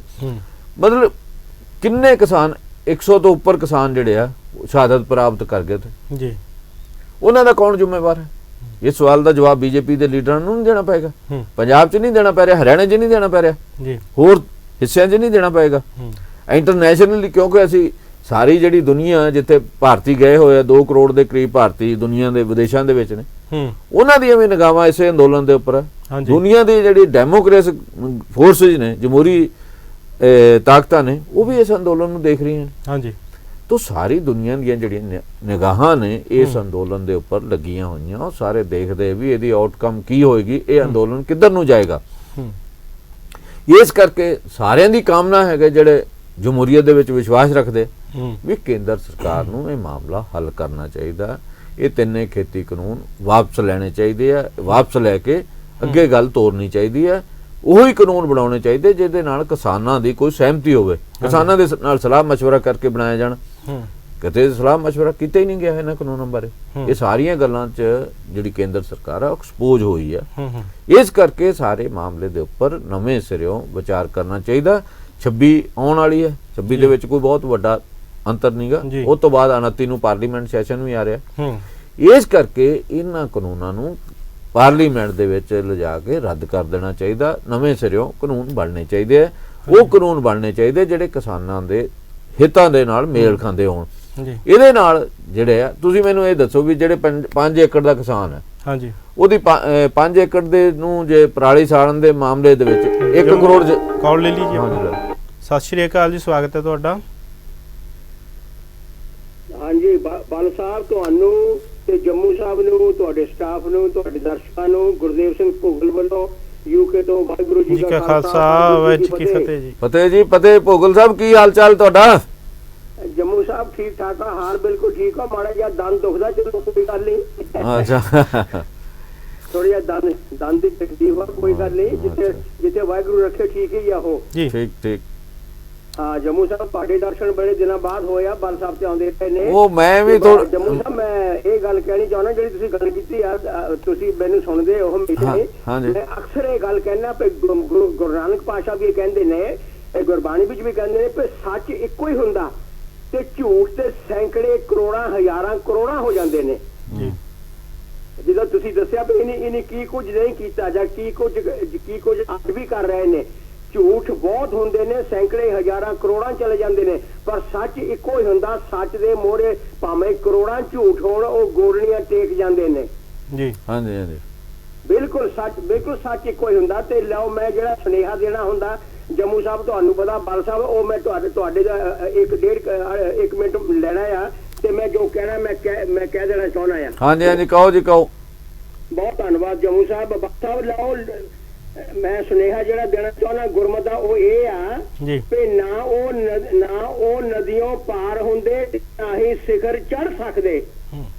ਨਾ ਉਹ ਨਦੀਆਂ ਪਾਰ ਹੁੰਦੇ ਤੇ ਨਾ ਹੀ ਸਿਖਰ ਚੜ ਸਕਦੇ। ਸਿਰ ਜਿਨ੍ਹਾਂ ਦੇ ਪਾਪਾਂ ਦੀ ਪੰਡ ਹੁੰਦੀ, ਉਹ ਪਾਣੀ ਨਾਲ ਹੀ ਅੱਗ ਬੁਝਾਈ ਜਾਵੇ। ਤੇਲ ਪਾਇਆ ਸੱਗੋਂ ਪ੍ਰਚੰਡ ਹੁੰਦੀ। ਹਾਂਜੀ ਹਾਂਜੀ, ਬਈ ਨਿਆਂਹੀਣ ਰਾਜਿਆਂ ਮਹਾਰਾਜਿਆਂ ਕਿਸੇ ਕੀ ਕਰਨਾ। ਨਿਆਂਹੀਣ ਰਾਜਿਆਂ ਮਹਾਰਾਜਿਆਂ ਕਿਸੇ ਕੀ ਕਰਨਾ। ਬੇਗੁਨਾਹਾਂ ਸੂਲੀ ਚੜਾਉਣ ਜਿਹੜੇ, ਓਏ ਉਹਨਾਂ ਦੋਸ਼ੀਆਂ ਕਦੇ ਨਾ ਮੁਆਫ ਕਰੀਏ। ਸਾਰੀ ਕੌਮ ਨੂੰ ਕਲੰਕ ਲਗਵਾਉਣ ਜਿਹੜੇ। ਬਈ ਸੱਚ ਨਾਲ ਜੁੜਿਆ ਸਦਾ ਸਚਿਆਰ ਹੋਈਏ। ਸੱਚ ਨਾਲ ਜੁੜਿਆ ਸਦਾ ਸਚਿਆਰ ਹੋਈਏ। ਸੁੱਚੀ ਸੋਚ ਹੀ ਕੌਮਾਂ ਆਜ਼ਾਦ ਕਰਦੀ। ਓਏ ਕੂੜ ਕਪੜ ਦਾ ਜੇਕਰ ਨਾ ਬੋਝ ਹੁੰਦਾ, ਧਰਤੀ ਮਾਤਾ ਨਾ ਕਦੇ ਫਰਿਆਦ ਕਰਦੀ ਜੀ। ਬਈ ਲੋਕ ਰਾਜ ਵਿੱਚ ਲੋਕਾਂ ਦੀ ਸੁਣੀ ਜਾਂਦੀ। ਅੱਜ ਦੀ ਗੱਲ ਕੀਤੀ ਸੀ ਜੰਮੂ ਸਾਹਮਣੇ, ਬਿਲਕੁਲ ਸਾਰੀ ਦੁਨੀਆ ਨੇ ਸੁਣੀ ਆ। ਹਾਂਜੀ ਹਾਂਜੀ ਹਾਂਜੀ, ਲੋਕ ਰਾਜ ਵਿੱਚ ਲੋਕਾਂ ਦੀ ਸੁਣੀ ਜਾਂਦੀ। ਇਹ ਫਲਸਫਾ ਤਾਂ ਸਾਰੇ ਪ੍ਰਚਾਰ ਦੇ ਨੇ। ਓਏ ਜਿਹਦੇ ਨਾਲ ਹੋਈ ਉਹਨੂੰ ਪੁੱਛ ਵੇਖੋ, ਕਿਵੇਂ ਕੋ ਕੇ ਦੋਖੀ ਮਾਰਦੇ ਨੇ। ਆਖਰੀ ਬੰਦਾ ਸਾਹਿਬ, ਬਈ ਓਏ ਦੁਨੀਆ ਦੇ ਵੱਡੇ ਲੋਕ ਰਾਜ ਦੇ ਵਾਰਸੋ। ਓਏ ਦੁਨੀਆ ਦੇ ਵੱਡੇ ਲੋਕ ਰਾਜ ਦੇ ਵਾਰਸੋ, ਪੈਦਾ ਹਰ ਪਾਸੇ ਕਿਉਂ ਕਰ ਤਣਾ ਛੱਡਿਆ। ਜਿਨ੍ਹਾਂ ਸੂਰਿਆਂ ਦੇ ਪਹਿਲਾਂ ਸੋਹਣੇ ਰਹੇ ਗਾਉਂਦੇ, ਵੰਡ ਪਿੱਛੋਂ ਕਿਉਂ ਜਰਾਇਮ ਪੇਸ਼ਾ ਬਣਾ ਛੱਡਿਆ ਜੀ। ਬਹੁਤ ਬਹੁਤ ਧੰਨਵਾਦ। ਦੇ ਵੱਡੇ ਲੋਕ ਰਾਜ ਦੇ ਵਾਰਸੋ, ਹਾਂਜੀ ਹਾਂਜੀ, ਹਰ ਪਾਸੇ ਕਿਉਂ ਕਰ ਤਣਾ ਛੱਡਿਆ। ਜਿਨ੍ਹਾਂ ਸੂਰਿਆਂ ਦੇ ਪਹਿਲਾਂ ਸੋਹਣੇ ਰਹੇ ਗਾਉਂਦੇ, ਵੰਡ ਪਿੱਛੋਂ ਕਿਉਂ ਜਰਾਇਮ ਪੇਸ਼ਾ ਬਣਾ ਛੱਡਿਆ। ਓਏ ਜਿਨ੍ਹਾਂ ਦੇ ਮੂੰਹ ਵਿੱਚ ਹੋਰ ਤੇ ਢਿੱਡ ਵਿੱਚ ਕੁਝ ਹੋਰ ਹੋਵੇ। ਜਿਨ੍ਹਾਂ ਦੇ ਮੂੰਹ ਵਿੱਚ ਹੋਰ ਤੇ ਢਿੱਡ ਵਿੱਚ ਕੁਝ ਹੋਰ ਹੋਵੇ, ਉਹ ਕੱਚੇ ਪਿੱਲੇ ਤੇ ਕੂੜ ਕੁਸਤ ਹੁੰਦੇ। ਓਏ ਇੱਥੇ ਰਹਿੰਦੇ ਆ ਕਾਲੇ ਮੂੰਹ ਭੋਗਲ, ਅੱਗੇ ਗਿਆ ਵੀ ਕੋੜੇ ਬੇਪਤ ਹੁੰਦੇ। ਇੱਥੇ ਰਹਿੰਦੇ ਆ ਕਾਲੇ ਮੂਹੇ ਅਖਬਾਰ ਭੋਗਲ, ਅੱਗੇ ਗਿਆ ਵੀ ਕੋੜੇ ਬੇਪਤ ਹੁੰਦੇ। ਬਲ ਸਾਹਿਬ, ਅੱਗੇ ਗਿਆ ਵੀ ਕੋੜੇ ਬੇਪਤ ਹੁੰਦੇ। ਜੰਮੂ ਸਾਹਿਬ ਇਹਨਾਂ ਨੂੰ ਗੁਰਮਤਿ ਤੋਂ ਕੁਝ ਹਾਂਜੀ, ਹਾਂਜੀ। ਲੈਣਾ ਚਾਹੀਦਾ, ਗੁਰੂ ਨਾਨਕ ਦੇਵ ਤੋਂ ਕੁਝ ਸਿੱਖ ਲੈਣਾ ਚਾਹੀਦਾ। ਇਸ ਸਰਕਾਰ ਨੂੰ ਜੇਕਰ ਮੁਲਕ ਦੇ ਵਿੱਚ ਖੁਸ਼ਹਾਲੀ ਲੈ ਕੇ ਆਉਣੀ ਆ, ਵਿਕਾਸ ਕਰਨਾ, ਤਾਂ ਇਹ ਗੁਰਮਤਿ ਤੇ ਜ਼ਰੂਰ ਧਿਆਨ ਦੇਣ। ਵਾਹਿਗੁਰੂ ਜੀ ਕਾ ਖਾਲਸਾ, ਵਾਹਿਗੁਰੂ ਜੀ ਕੀ ਫਤਿਹ। ਜੰਮੂ ਜੀ ਇਹਨਾਂ ਦੀਆਂ ਜਿਹੜੀਆਂ ਕਾਵਿ ਪੰਕਤੀਆਂ ਆਉਂਦੀਆਂ ਨੇ, ਬੇਸ਼ੱਕ ਲੁਕਾਈ ਜਿਹੜਾ ਦਰਦ ਆ ਉਹ ਪੇਸ਼ ਕਰਦੇ ਆ, ਸੱਚਾਈ ਪੇਸ਼ ਕਰਦੇ ਆ ਜੀ। ਧੰਨਵਾਦ ਹੈ ਜੀ, ਤੁਸੀਂ ਹਾਜ਼ਰੀ ਲਵਾਈ। ਜੰਮੂ ਜੀ, ਜਿਵੇਂ ਤੁਸੀਂ ਹੇਮਾ ਮਾਲਿਨੀ ਦੀ ਗੱਲ ਕਰ ਰਹੇ ਸੀ, ਉਹਦੇ ਵਿੱਚ ਕੰਢੀ ਕਿਸਾਨ ਸੰਘਰਸ਼ ਕਮੇਟੀ ਦੇ ਜਿਹੜੇ ਚੇਅਰਮੈਨ ਆ ਭੁਪਿੰਦਰ ਸਿੰਘ ਤੇ ਵਾਈਸ ਚੇਅਰਮੈਨ ਜਰਨੈਲ ਸਿੰਘ ਗੜਦੀਵਾਲਾ ਨੇ ਇੱਕ ਸਹਿਜ ਵਿੱਚ ਰਹਿੰਦੇ ਹੋਏ ਲੋਕਤੰਤਰਿਕ ਤਰੀਕੇ ਦੇ ਨਾਲ ਉਹਨਾਂ ਨੇ ਜਿਹੜੀ ਇਹ ਹੇਮਾ ਮਾਲਿਨੀ ਦੀਆਂ ਲੋਕ ਸਭਾ ਮੈਂਬਰ ਆ, ਇਹਨਾਂ ਦੀ ਜਿਹੜੀ ਦਿੱਲੀ ਦੀ ਰਿਹਾਇਸ਼ ਆ ਉੱਥੇ ਇੱਕ ਸੱਦਾ ਪੱਤਰ ਭੇਜਿਆ। ਉਹਦੇ ਵਿੱਚ ਉਹਨਾਂ ਨੇ ਲਿਖਿਆ ਵੀ ਤੁਸੀਂ ਆ ਕੇ ਸਾਨੂੰ ਇਹ ਸਮਝਾ ਜਾਓ ਜੀ ਵੀ ਇਹ ਕਾਨੂੰਨ ਕਿਵੇਂ ਨੇ, ਤੇ ਤੁਹਾਡੀ ਜਿਹੜੀ ਰਿਹਾਇਸ਼ ਆ ਉਹ 5 ਸਟਾਰ ਜਿਹੜਾ ਹੋਟਲ ਆ ਉਹਦੇ ਵਿੱਚ ਕੀਤੀ ਜਾਵੇਗੀ, ਤੁਸੀਂ ਆਉਣ ਦੀ ਕਿਰਪਾਲਤਾ ਕਰੋ। ਕਿਵੇਂ ਵੇਖਦੇ ਹੋ ਜੀ? ਦੇਖੋ, ਇਹ ਤੋਂ ਪਹਿਲਾਂ ਕਿ ਹੇਮਾ ਮਾਲਿਨੀ ਵਾਲੇ ਮਾਮਲੇ ਤੇ ਆਇਆ ਜਾਵੇ ਜੀ, ਅਦਾਕਾਰ ਨੇ ਅੱਛੀ ਅਦਾਕਾਰ ਨੇ, ਇਹਦੇ 'ਚ ਕੋਈ ਦੋ ਰਾਵਾਂ ਨਹੀਂ, ਪਰ ਉਹਨਾਂ ਦੀ ਜਿਹੜੀ ਖੇਤੀ ਕਾਨੂੰਨਾਂ ਬਾਰੇ ਰਾਏ ਆ ਉਹ ਕੋਈ ਹੈ ਨਹੀਂ ਗੀ, ਉਹਦੇ 'ਚ ਕੋਈ ਵੇਟੇਜ ਨਹੀਂ ਹੈਗਾ ਜੀ। ਜਿਹੜੇ ਅੱਜ ਦਿਨ ਮਨਾਇਆ ਜਾ ਰਿਹਾ, ਮਤਲਬ ਕਿਸਾਨਾਂ ਨੇ ਬਹੁਤ ਅੱਛਾ ਫੈਸਲਾ ਜਿਹੜਾ ਕੀਤਾ ਹੈ ਜੀ, ਮਤਲਬ ਔਰਤ ਕਿਸਾਨ ਦਿਵਸ ਮਨਾਉਣਾ, ਮਤਲਬ ਸਾਡੀ ਵਸੋਂ ਦਾ ਲਗਭਗ 50% ਦੀ ਔਰਤਾਂ ਨੇ, ਤੇ ਕਿਸਾਨੀ ਦੇ ਵਿੱਚ ਔਰਤਾਂ ਨੂੰ ਇਹ ਜਗ੍ਹਾ ਮਿਲਣੀ ਇਹ ਬਹੁਤ ਵੱਡੀ ਗੱਲ ਹੈ। ਤੇ ਇਸ ਅੰਦੋਲਨ ਨੂੰ ਲੰਮੇ ਸਮੇਂ ਲਈ ਚਲਾਉਣ ਲਈ ਇੱਕ ਬਹੁਤ ਅਹਿਮ ਪੜਾਅ, ਅਹਿਮ ਗੱਲ ਹੈਗੀ ਹੈ। ਤੇ ਹਾਂਜੀ, ਸਤਿ ਸ਼੍ਰੀ ਅਕਾਲ ਜੀ, ਸਵਾਗਤ ਹੈ ਜੀ। ਸਤਿ ਸ੍ਰੀ ਅਕਾਲ ਜੀ। ਸਤਿ ਸ੍ਰੀ ਅਕਾਲ। ਸਤਿ ਸ੍ਰੀ ਅਕਾਲ ਜੀ। ਸਾਡੇ ਸਾਰੇ ਵਰਨ ਨੂੰ ਸਾਂਝੀ ਨਮਸਕਾਰ ਹੈ ਸਾਰਿਆਂ ਨੂੰ ਜੀ। ਹਾਂਜੀ, ਅਗਾਹ ਤੇ ਜਾ ਨਹੀਂ ਗੱਲ, ਜਾ ਰਹੀ ਗੱਲ ਆ ਰਹੀ ਜੀ, ਪੂਰੀ ਆਵਾਜ਼ ਤੁਹਾਡੀ ਆ ਰਹੀ ਜੀ, ਖੜਕਵੀਂ ਆਵਾਜ਼ ਆ ਰਹੀ ਹੈ ਜੀ। ਕੀ ਨਾਮ ਹੈ ਜੀ ਤੁਹਾਡਾ ਜੀ? ਯੂ ਸ਼ੋਰ ਆ ਰਹੀ ਹੈ, ਬੋਲ ਰਹੇ ਕਿੱਥੇ ਹੈ ਨਹੀਂ ਆ ਰਹੀ ਹੈ ਜੀ ਆਵਾਜ਼ ਤੁਹਾਡੀ। ਉਹ ਤਾਂ ਆਪਣੀ ਗੱਲ ਕਰ ਰਹੇ ਨੇ ਜੀ, ਤੁਹਾਡੀ ਆਵਾਜ਼ ਆ ਰਹੀ ਹੈ, ਤੁਸੀਂ ਸੁਨੇਹਾ ਦੇ ਸਕਦੇ ਆ ਆਪਣਾ ਜਾਂ ਸਵਾਲ ਪੁੱਛ ਸਕਦੇ ਹੋ ਜੀ। ਹਾਂ ਨਾ, ਪਰ ਉਹਨਾਂ ਨੂੰ ਆਵਾਜ਼ ਤਾਂ ਜਾਂਦੀ ਨਹੀਂ, ਮੈਂ ਦੇਖ ਰਿਹਾ। ਜੰਮੂ ਜੀ ਬੈਠੇ ਸੁਣ ਰਹੇ ਆ, ਤੁਹਾਨੂੰ ਆਵਾਜ਼ ਸੁਣ ਰਿਹਾ ਜੀ, ਮੈਂ ਬੜੀ ਧਿਆਨ ਨਾਲ ਸੁਣ ਰਿਹਾ। ਮੈਂ ਕਹਿ ਰਿਹਾ ਵੀ ਤੁਹਾਡੀ ਪੂਰੀ ਖੜਕਵੀਂ ਆਵਾਜ਼ ਆ ਰਹੀ ਹੈ। ਅੱਛਾ ਜੀ, ਮੈਂ ਮੇਰਾ ਸਾਡਾ ਕਹਿਣਾ ਨਾਂ ਦੱਸਿਓ ਆਪਣਾ ਜਰਾ। ਤੁਹਾਡਾ ਨਾਮ ਕੀ ਹੈ ਜੀ? ਨਾਮ ਕੀ ਹੈ ਤੁਹਾਡਾ? ਮੇਰਾ ਨਾਮ ਬਲਬੀਰ ਸਿੰਘ ਹੈ। ਹਾਂਜੀ, ਬਲਬੀਰ ਸਿੰਘ ਜੀ, ਕਰੋ ਗੱਲ ਜੀ ਜੰਮੂ ਜੀ ਨਾਲ। ਹਾਂਜੀ, ਅੱਛਾ, ਮੈਂ ਥੋੜੀ ਜਿਹੀ ਇੱਕ ਰਾਜੂ ਵਾਲਿਆਂ ਤੇ ਜੋ ਨਹੀਂ ਇੱਕ ਬੇਨਤੀ ਲਾਸਟ ਟਾਈਮ ਕੀਤੀ ਸੀ ਸੰਗਤ ਨੂੰ, ਮੈਂ ਉਹਦੇ ਤੇ ਥੋੜਾ ਜਿਹਾ ਕਹਿਣਾ ਚਾਹੁੰਦਾ, ਜਿੰਨੀ ਕਿ ਸੋਝੀ ਮਾਲਕ ਨੇ ਬਖਸ਼ੀ ਆ ਜੀ। ਕਿ ਉਹਨਾਂ ਦਾ ਕਹਿਣ ਦਾ ਮਤਲਬ ਇਹ ਆ ਕਿ ਜਦੋਂ ਕਹਿੰਦੇ ਪਏ ਜਿਹੜੇ ਖਾਲਸਤਾਨੀ ਆ ਪਏ ਉਹ ਥੋੜਾ ਜਿਹਾ ਇੱਥੇ ਦੇ ਖਾਲਸਤਾਨ ਦੀ ਨਾ ਗੱਲ ਕਰਨ, ਉਹਨਾਂ ਦਾ ਮਤਲਬ ਭਾਵ ਇਹ ਕਹਿਣ ਦਾ, ਉਹ ਇਹ ਨਹੀਂ ਕਹਿੰਦੇ ਨਾ ਆਵੋ, ਉਹ ਕਹਿੰਦੇ ਉਹ ਇਹ ਨਹੀਂ ਕਹਿ ਰਹੇ ਕਿ ਤੁਸੀਂ ਨਾ ਆਵੋ। ਉਹਨਾਂ ਦਾ ਭਾਵ ਇਹ ਕਹਿਣ ਦਾ ਮਤਲਬ ਆ ਕੋਈ ਐਸਾ ਹਾਦਸਾ ਨਾ ਹੋਵੇ ਕਿ ਜੇ ਤੁਸੀਂ ਆਉਣਾ ਤਾਂ ਜਿਸ ਤਰ੍ਹਾਂ ਸਾਰਾ ਬਾਕੀ ਸੰਗਤ ਆਈ ਆ, ਜਿਸ ਤਰ੍ਹਾਂ ਬਾਰੀ ਸਾਰੀ ਸੰਗਤ ਆਈ ਆ, ਉਹ ਉਸ ਤਰ੍ਹਾਂ ਸਾਰੇ ਵਿੱਚ ਸ਼ਾਮਲ ਹੋਣ, ਇਹ ਨਾ ਕਿ ਆਪਣਾ ਮੁੱਦਾ ਵਿੱਚ ਰੱਖਣ। ਕਿਉਂਕਿ ਜੋ ਕੁਝ ਅੱਗੇ ਪਿੱਛੇ ਹੋਇਆ ਉਹਨਾਂ ਨੂੰ ਡਰ ਲੱਗਦਾ, ਕਿਉਂਕਿ ਜਿਸ ਤਰ੍ਹਾਂ ਅੱਗੇ ਪੰਜਾਬ ਦੇ ਵਿੱਚ ਕਿੰਨੀ ਸੰਗਤ ਮੱਠੀ ਗਈ ਹੈ, ਜੋ ਬੰਦੇ ਮਰੇ ਗਏ, ਤੇ ਦਿੱਲੀ 'ਚ ਕਿੰਨੇ ਮਰੇ ਗਏ ਨੇ। ਇਸ ਨੂੰ ਮੋਹਰੇ ਰੱਖ ਕੇ ਉਹਨਾਂ ਦੀ ਸੋਚ ਵਿਚਾਰ ਦਾ, ਉਹਨਾਂ ਦਾ ਕਹਿਣ ਦਾ ਇਹ ਮਤਲਬ ਹੈ ਕਿ ਜੋ ਵੀ ਤੁਸੀਂ ਖਾਲਸਤਾਨ ਦੇ ਬਾਰੇ ਗੱਲ ਕਰਨੀ ਉਹ ਨਾ ਕਰੋ, ਨਾ ਉਦਾਂ ਦਾ ਕੋਈ ਮੁੱਦਾ ਉਠਾਓ, ਨਾ ਉਦਾਂ ਦੀ ਕੋਈ ਗੱਲ ਕਰੋ, ਨਾ ਕੋਈ ਜੇ ਨਾ ਲੜਾਈ ਝਗੜਾ ਗਵਰਨਮੈਂਟ ਦੇ ਵਰਖਲਾਫ ਹੋਵੇ। ਕਿ ਜਿਹੜਾ ਸਾਡਾ ਅੰਦੋਲਨ ਆ ਉਸੇ ਤਰ੍ਹਾਂ ਪਿਆਰ ਦੇ ਨਾਲ, ਸ਼ਾਂਤ ਦੇ ਨਾਲ ਅਸੀਂ ਉਹਨੂੰ ਜਿੱਤ ਕੇ ਜਾਣਾ ਚਾਹੁੰਦੇ ਹਾਂ ਜੀ। ਅਸੀਂ ਤੁਹਾਡਾ ਸਵਾਲ ਸਮਝ ਚੁੱਕੇ ਹਾਂ ਜੀ, ਤੇ ਬਹੁਤ ਬਹੁਤ ਧੰਨਵਾਦ ਜੀ। ਦੇਖੋ, ਜਿੱਥੋਂ ਤੱਕ ਤੁਹਾਡੀ ਗੱਲ ਆ ਨਾ ਜੀ, ਇਹ ਕਿਸਾਨ ਅੰਦੋਲਨ ਨੇ ਸਪਸ਼ਟ ਕੀਤਾ ਹੈ ਵੀ ਸਾਡੇ ਨਾਲ ਸਾਰੇ ਆਉਣ, ਮਤਲਬ ਇਹਦੇ ਵਿੱਚ ਜਿਹੜੀ ਗੱਲ ਹੈ ਉਹ ਕਿਸਾਨੀ ਦੀ ਹੋਣੀ ਚਾਹੀਦੀ ਹੈ। ਕਿਸਾਨ ਇਸੇ ਤਰੀਕੇ ਨਾਲ ਰਾਜਨੀਤਿਕ ਪਾਰਟੀਆਂ ਨੂੰ ਵੀ ਕਹਿੰਦੇ, ਉਹਨਾਂ ਦੇ ਆਗੂਆਂ ਨੂੰ ਵੀ ਕਹਿੰਦੇ ਵੀ ਤੁਸੀਂ ਆਓ ਬੈਠੋ, ਪਰ ਅਸੀਂ ਤੁਹਾਡੇ ਨਾਲ ਸਟੇਜ ਜਿਹੜੀ ਹੈ ਉਹ ਨਹੀਂ ਸਾਂਝੀ ਕਰਨੀ। ਅਸੀਂ ਇਸ ਮਾਮਲੇ ਦੇ ਵਿੱਚ ਨਹੀਂ ਪੈਣਾ ਵੀ ਤੁਸੀਂ ਕੀ ਕਰਨਾ ਚਾਹੁੰਦੇ ਆ, ਤੁਸੀਂ ਆਪਣੇ ਤੌਰ ਤੇ ਕਰੋ, ਤੁਸੀਂ ਸਾਡੀ ਹਮਾਇਤ ਕਰੋ, ਇਵੇਂ ਜਿੰਨੇ ਵੀ ਮਰਜ਼ੀ ਉੱਥੇ ਹਮਾਇਤ ਕਰਨੀ ਕਰੇ, ਪਰ ਇਹ ਗੱਲ ਨਹੀਂ ਹੋਣੀ ਚਾਹੀਦੀ ਕੋਈ ਆਪਣੀ ਵਿਚਾਰਧਾਰਾ ਦਾ ਉੱਥੇ ਮਤਲਬ ਪ੍ਰਚਾਰ ਕਰੇ। ਜੰਮੂ ਜੀ, ਤੁਸੀਂ ਗੱਲ ਕਰ ਰਹੇ ਸੀ ਕਿ ਔਰਤਾਂ ਦੀ ਜਿਹੜੀ ਸ਼ਮੂਲੀਅਤ ਆ ਵੱਡੇ ਪੱਧਰ ਤੇ ਉਹ ਇਸ ਅੰਦੋਲਨ ਦੇ ਵਿੱਚ ਭਾਵੇਂ ਸਾਨੂੰ ਵੇਖਣ ਨੂੰ ਮਿਲ ਰਹੀ ਆ, ਪਰ ਕਿਸਾਨ ਜਥੇਬੰਦੀਆਂ ਵੱਲੋਂ ਇੱਕ ਬਹੁਤ ਵੱਡਾ ਫੈਸਲਾ ਲਿਆ ਗਿਆ ਕਿ ਅੱਜ ਦੇ ਦਿਨ ਮਹਿਲਾ ਔਰਤ ਦਿਵਸ ਆ ਜਿਹੜਾ ਉਹਨੂੰ ਮਨਾਇਆ ਜਾ ਰਿਹਾ ਹੈ, ਔਰਤਾਂ ਨੂੰ ਬਰਾਬਰ ਦੇ ਭਾਗੀਦਾਰ ਇਸ ਅੰਦੋਲਨ ਦੇ ਵਿੱਚ ਬਣਾਇਆ ਜਾ ਰਿਹਾ। ਤੁਸੀਂ ਗੱਲ ਕਰ ਰਹੇ ਸੀ, ਆਪਣੀ ਗੱਲ ਦੁਬਾਰਾ ਸ਼ੁਰੂ ਕਰੋ ਜੀ। ਦੇਖੋ, ਕਿਸਾਨਾਂ ਨੇ ਇੱਕ ਬਹੁਤ ਅੱਛਾ ਫੈਸਲਾ ਕੀਤਾ ਵੀ ਅੱਜ ਦੇ ਦਿਨ ਔਰਤ ਦਿਵਸ ਬਣਾਇਆ, ਔਰਤ ਕਿਸਾਨ ਦਿਵਸ ਮਨਾਇਆ ਜਾ ਰਿਹਾ। ਇਹ ਦਿਵਸ ਕੇਵਲ ਉੱਥੇ ਹੀ ਨਹੀਂ ਮਨਾਇਆ ਜਾ ਰਿਹਾ, ਇਹ ਸਿੰਧੂ ਬਾਰਡਰ ਤੇ ਨਹੀਂ, ਟਿਕਰੀ ਤੇ, ਗਾਜੀਪੁਰ ਤੇ, ਤੇ ਅਗਲੀ ਜਿਹੜੀ ਸ਼ਾਹਜਹਾਨਪੁਰ ਉਹ ਸਾਰੇ ਪਾਸੇ ਮਨਾਇਆ ਜਾ। ਉਸ ਤੋਂ ਇਲਾਵਾ ਪੰਜਾਬ ਦੇ ਵਿੱਚ ਅੰਮ੍ਰਿਤਸਰ ਹੋਰ ਥਾਵਾਂ ਇਹ ਰਾਸ਼ਟਰੀ ਪੱਧਰ ਤੇ ਹੀ ਮਨਾਇਆ ਐਲਾਨ ਕੀਤਾ ਗਿਆ ਹੈ, ਪੂਰੇ ਦੇਸ਼ ਦੇ ਵਿੱਚ ਇਹ ਮਨਾਇਆ ਜਾ ਰਿਹਾ। ਇਹ ਇੱਕ ਬਹੁਤ ਵੱਡੀ ਗੱਲ ਹੈਗੀ ਆ, ਬਹੁਤ ਮਤਲਬ ਔਰਤਾਂ ਨੂੰ ਬਰਾਬਰ ਦੀ ਮਾਨਤਾ ਦੇਣੀ। ਇਹਦੇ ਤੋਂ ਇੱਕ ਗੱਲ ਬੜੀ ਸਪਸ਼ਟ ਹੈ ਕਿ ਔਰਤਾਂ ਕਾਫੀ ਗਿਣਤੀ ਦੇ ਵਿੱਚ ਪਹਿਲਾਂ ਵੀ ਇਸ ਅੰਦੋਲਨ ਦੇ ਵਿੱਚ ਸ਼ਾਮਲ ਨੇ। ਅੱਜ ਵੀ ਮੈਨੂੰ ਪਤਾ ਹੈ ਕਿ ਕਾਫੀ ਗਿਣਤੀ ਦੇ ਵਿੱਚ ਔਰਤਾਂ ਜਿਹੜੀ ਦਿੱਲੀ ਗਈਆਂ ਨੇ, ਉਹ ਇਸੇ ਲਈ ਗਈਆਂ ਕਿ ਆਪਣੇ ਜਿਹੜੇ ਕਿਸਾਨ ਭਰਾ ਹੈ, ਪਿਓ ਨੇ, ਵੀਰ ਨੇ, ਮਤਲਬ ਉਹਨਾਂ ਦਾ ਸਾਥ ਦੇਣ ਗਈਆਂ। ਉਹਨਾਂ ਨੂੰ ਵੀ ਲੱਗਦਾ ਜੇ ਖੇਤੀ ਕਿਸਾਨੀ ਨਹੀਂ ਰਹਿੰਦੀ, ਜ਼ਮੀਨ ਨਹੀਂ ਰਹਿੰਦੀ, ਤਾਂ ਉਹਨਾਂ ਦੀ ਜਿਹੜਾ ਰੁਜ਼ਗਾਰ ਨਹੀਂ ਰਹੇਗਾ। ਇਸ ਕਰਕੇ ਜੇ ਰੁਜ਼ਗਾਰ ਨਹੀਂ ਰਹੇਗਾ, ਰੁਜ਼ਗਾਰ ਨਾ ਰਹਿਣ ਦੀ ਸੂਰਤ ਦੇ ਵਿੱਚ ਔਰਤ ਨੂੰ ਸਭ ਤੋਂ ਵੱਧ ਜਿਹੜੇ ਸਮੱਸਿਆ ਦਾ ਸਾਹਮਣਾ ਕਰਨਾ ਪੈਂਦਾ। ਇਸ ਕਰਕੇ ਔਰਤਾਂ ਵੀ ਇਸ ਅੰਦੋਲਨ ਦੇ ਵਿੱਚ ਸ਼ਾਮਲ ਹੋ ਕੇ ਆਪਣੇ ਜਿਹੜੇ ਕਿਸਾਨ ਘਰ ਵਾਲੇ ਆ, ਪਰਿਵਾਰ ਆ ਜਿਹੜਾ, ਉਹਦਾ ਸਾਥ ਦੇ ਰਹੀਆਂ। ਉਹ ਆਪਣੀਆਂ ਜ਼ਮੀਨਾਂ ਬਚਾਉਣ ਦੇ ਵਿੱਚ ਆਪਣੇ ਪਰਿਵਾਰ ਦੇ ਨਾਲ ਪੂਰੀ ਤਰ੍ਹਾਂ ਮੋਢੇ ਨਾਲ ਮੋਢਾ ਢਾ ਕੇ ਲੜ ਰਹੀਆਂ ਨੇ। ਤੇ ਇਹਦੇ ਨਾਲ ਅੱਜ ਕਿਸਾਨ ਦਿਵਸ ਮਨਾਉਣਾ, ਜਿਹੜਾ ਔਰਤ ਕਿਸਾਨ ਦਿਵਸ ਮਨਾਉਣਾ, ਇਹ ਮੈਨੂੰ ਲੱਗਦਾ ਹੈ ਕਿ ਜੇ ਇਹ ਅੰਦੋਲਨ ਲੰਮੇ ਸਮੇਂ ਲਈ ਵੀ ਚਲਾਉਣਾ ਪੈ ਜਾਵੇ ਤੇ ਜੇ ਔਰਤਾਂ ਪੂਰੀ ਤਰ੍ਹਾਂ ਇਹਦੇ ਵਿੱਚ ਸ਼ਾਮਲ ਹੋ ਜਾਣ ਤੇ ਦੁਨੀਆ ਭਰ ਦੀ ਕੋਈ ਤਾਕਤ ਇਸ ਅੰਦੋਲਨ ਨੂੰ ਫੇਲ ਨਹੀਂ ਕਰ ਸਕੇਗੀ। ਉਹਦੀਆਂ ਸਾਜ਼ਿਸ਼ਾਂ ਨਾਕਾਮ ਹੋ ਜਾਣਗੀਆਂ ਜਿਹੜੀਆਂ ਕਿ ਹੁਣ ਤੱਕ ਹੁੰਦੀਆਂ ਆਈਆਂ। ਇਸ ਅੰਦੋਲਨ ਠੰਡ ਦੇ ਵਿੱਚ 6-6 ਮਹੀਨੇ ਦੇ ਬੱਚਿਆਂ ਨਾਲ, 3-3 ਮਹੀਨੇ ਦੇ ਬੱਚਿਆਂ ਨਾਲ ਔਰਤਾਂ ਉੱਥੇ ਸ਼ਾਮਲ ਨੇ। ਮਤਲਬ ਇਹ ਕੇਂਦਰ ਸਰਕਾਰ ਦੀ ਹੱਠ ਧਰਮੀ ਹੈ ਕਿ ਉਹ ਇਸ ਗੱਲ ਨੂੰ ਇਗਨੋਰ ਕਰਦੀ ਹੈ। ਤੁਸੀਂ ਕਿਸੇ ਥਾਂ ਤੇ ਉੱਪਰ 2 ਬੰਦੇ ਮਾਰੇ ਜਾਂਦੇ ਆ, 4 ਡੈਥ ਹੋ ਜਾਂਦੀਆਂ, ਤੁਸੀਂ ਅਫਸੋਸ ਜ਼ਾਹਰ ਕਰਦੇ ਆ। ਇੱਥੇ 100 ਤੋਂ ਉੱਪਰ ਕਿਸਾਨ ਸ਼ਹੀਦ ਹੋ ਗਏ, ਮਾਰੇ ਗਏ ਆ, ਜਾਨਾਂ ਕੁਰਬਾਨ ਕਰਕੇ ਗਏ। PM ਪ੍ਰਧਾਨ ਮੰਤਰੀ ਨੇ ਅਜੇ ਤੱਕ ਨਹੀਂ ਕੁਝ ਕਿਹਾ, BJP ਦੇ ਬਾਕੀ ਆਗੂਆਂ ਨੇ ਕੁਝ ਤੱਕ ਕਿਹਾ। ਮਤਲਬ ਇਹ ਸਰਕਾਰ ਦਾ ਇੱਕ ਇਹਦੇ ਪ੍ਰਤੀ ਐਟੀਟਿਊਡ ਹੈ, ਵਤੀਰਾ ਹੈ। ਮਤਲਬ ਆਪਣੀ ਗੱਲ ਦੇ ਉੱਪਰ ਅੜਿੰਗ ਰਹਿਣਾ ਵੀ ਅਸੀਂ ਜੋ ਕਰਤਾ ਉਹ ਵਾਪਸ ਨਹੀਂ ਲਵਾਂਗੇ। ਕਿਉਂ? ਇਹ ਕੋਈ ਮਤਲਬ ਐਸੀ ਤੁਸੀਂ ਵਾਰਤਕ ਲਿਖਤੀ ਹੈ ਜਿਹੜੀ ਵਿਡਰਾ ਨਹੀਂ ਹੋ ਸਕਦੀ। ਮਤਲਬ ਅੱਜ ਦਾ ਦਿਨ ਜਿਹੜਾ ਇਸ ਕਰਕੇ ਇਤਿਹਾਸਕ ਪਲ ਨੇ, ਮਤਲਬ ਹਿਸਟਰੀ ਦੇ ਵਿੱਚ ਇਹ ਔਰਤਾਂ ਦਾ ਸ਼ਾਮਲ ਹੋਣਾ, ਪੂਰੇ ਦੇਸ਼ ਦੀਆਂ ਔਰਤਾਂ ਜਿਹੜੀਆਂ ਕਿਸਾਨਾਂ ਦੇ ਆਪਣੇ ਉਹਦੇ ਭਾਈਚਾਰੇ ਨਾਲ ਪੂਰਾ ਡਟ ਕੇ ਅੱਗੇ ਆ ਰਹੀਆਂ ਨੇ।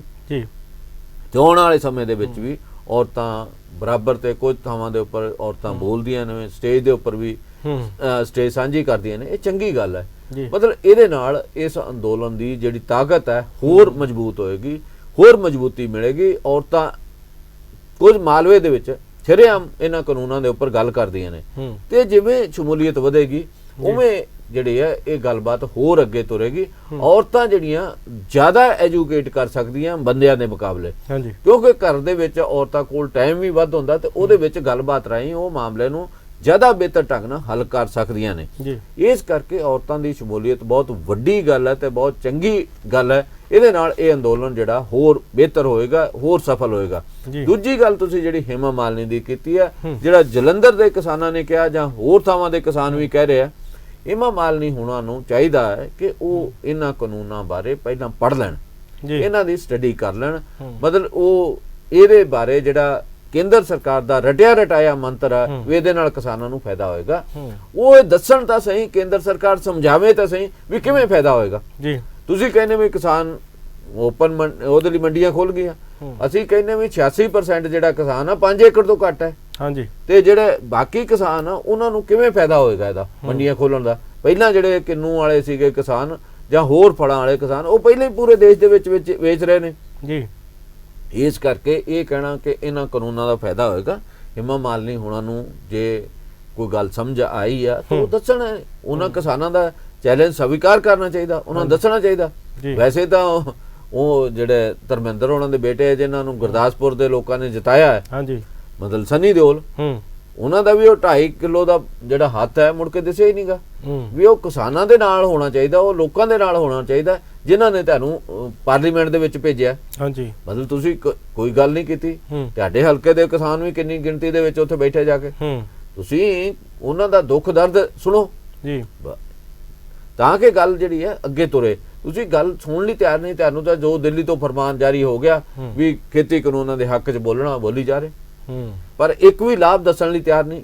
ਇੱਕੋ ਗੱਲ ਕਹਿ ਦਿੰਦੇ, ਮਤਲਬ ਵੀ ਇਹਦੇ ਨਾਲ ਕਿਸਾਨ ਆਪਣੀ ਜਿਣਸਾਂ ਦੂਜੀਆਂ ਮੰਡੀਆਂ 'ਚ ਵੇਚ ਸਕਣਗੇ, ਕਿਸਾਨ ਐਵੇਂ ਹੋ ਜਾਣਗੇ। ਮੈਂ ਪੁੱਛਣਾ ਚਾਹੁੰਦਾ ਵੀ ਰਾਜਸਥਾਨ ਦਾ ਬਾਜਰਾ ਤਾਂ ਹਰਿਆਣਾ ਦੀ ਸਰਕਾਰ ਜਿਹੜੀ ਹੈ ਹਰਿਆਣੇ 'ਚ ਨਹੀਂ ਵਿਕਣ ਦਿੰਦੀ, ਜੇ ਮੰਡੀ ਖੁੱਲ ਗਈ ਆ, ਜੇ ਓਪਨ ਹੋ ਗਿਆ ਸਾਰਾ ਕੁਝ, ਤਾਂ ਤੁਸੀਂ ਕਿਉਂ ਨਹੀਂ ਉਹਨਾਂ ਦਾ ਬਾਜਰਾ ਇੱਥੇ ਆਉਣ ਦਿੰਦੇ? ਤੁਸੀਂ ਜਿਹੜਾ ਝੋਨਾ ਆਉਂਦਾ ਸੀਗਾ ਪਿਛਲੇ ਸਮੇਂ ਦੇ ਵਿੱਚ ਬਿਹਾਰ ਤੋਂ ਆ ਰਿਹਾ, ਯੂਪੀ ਤੋਂ ਆਉਣ ਦਾ, ਕਿਉਂ ਨਹੀਂ ਵੇਚਣ ਦਿੱਤਾ ਇੱਥੇ?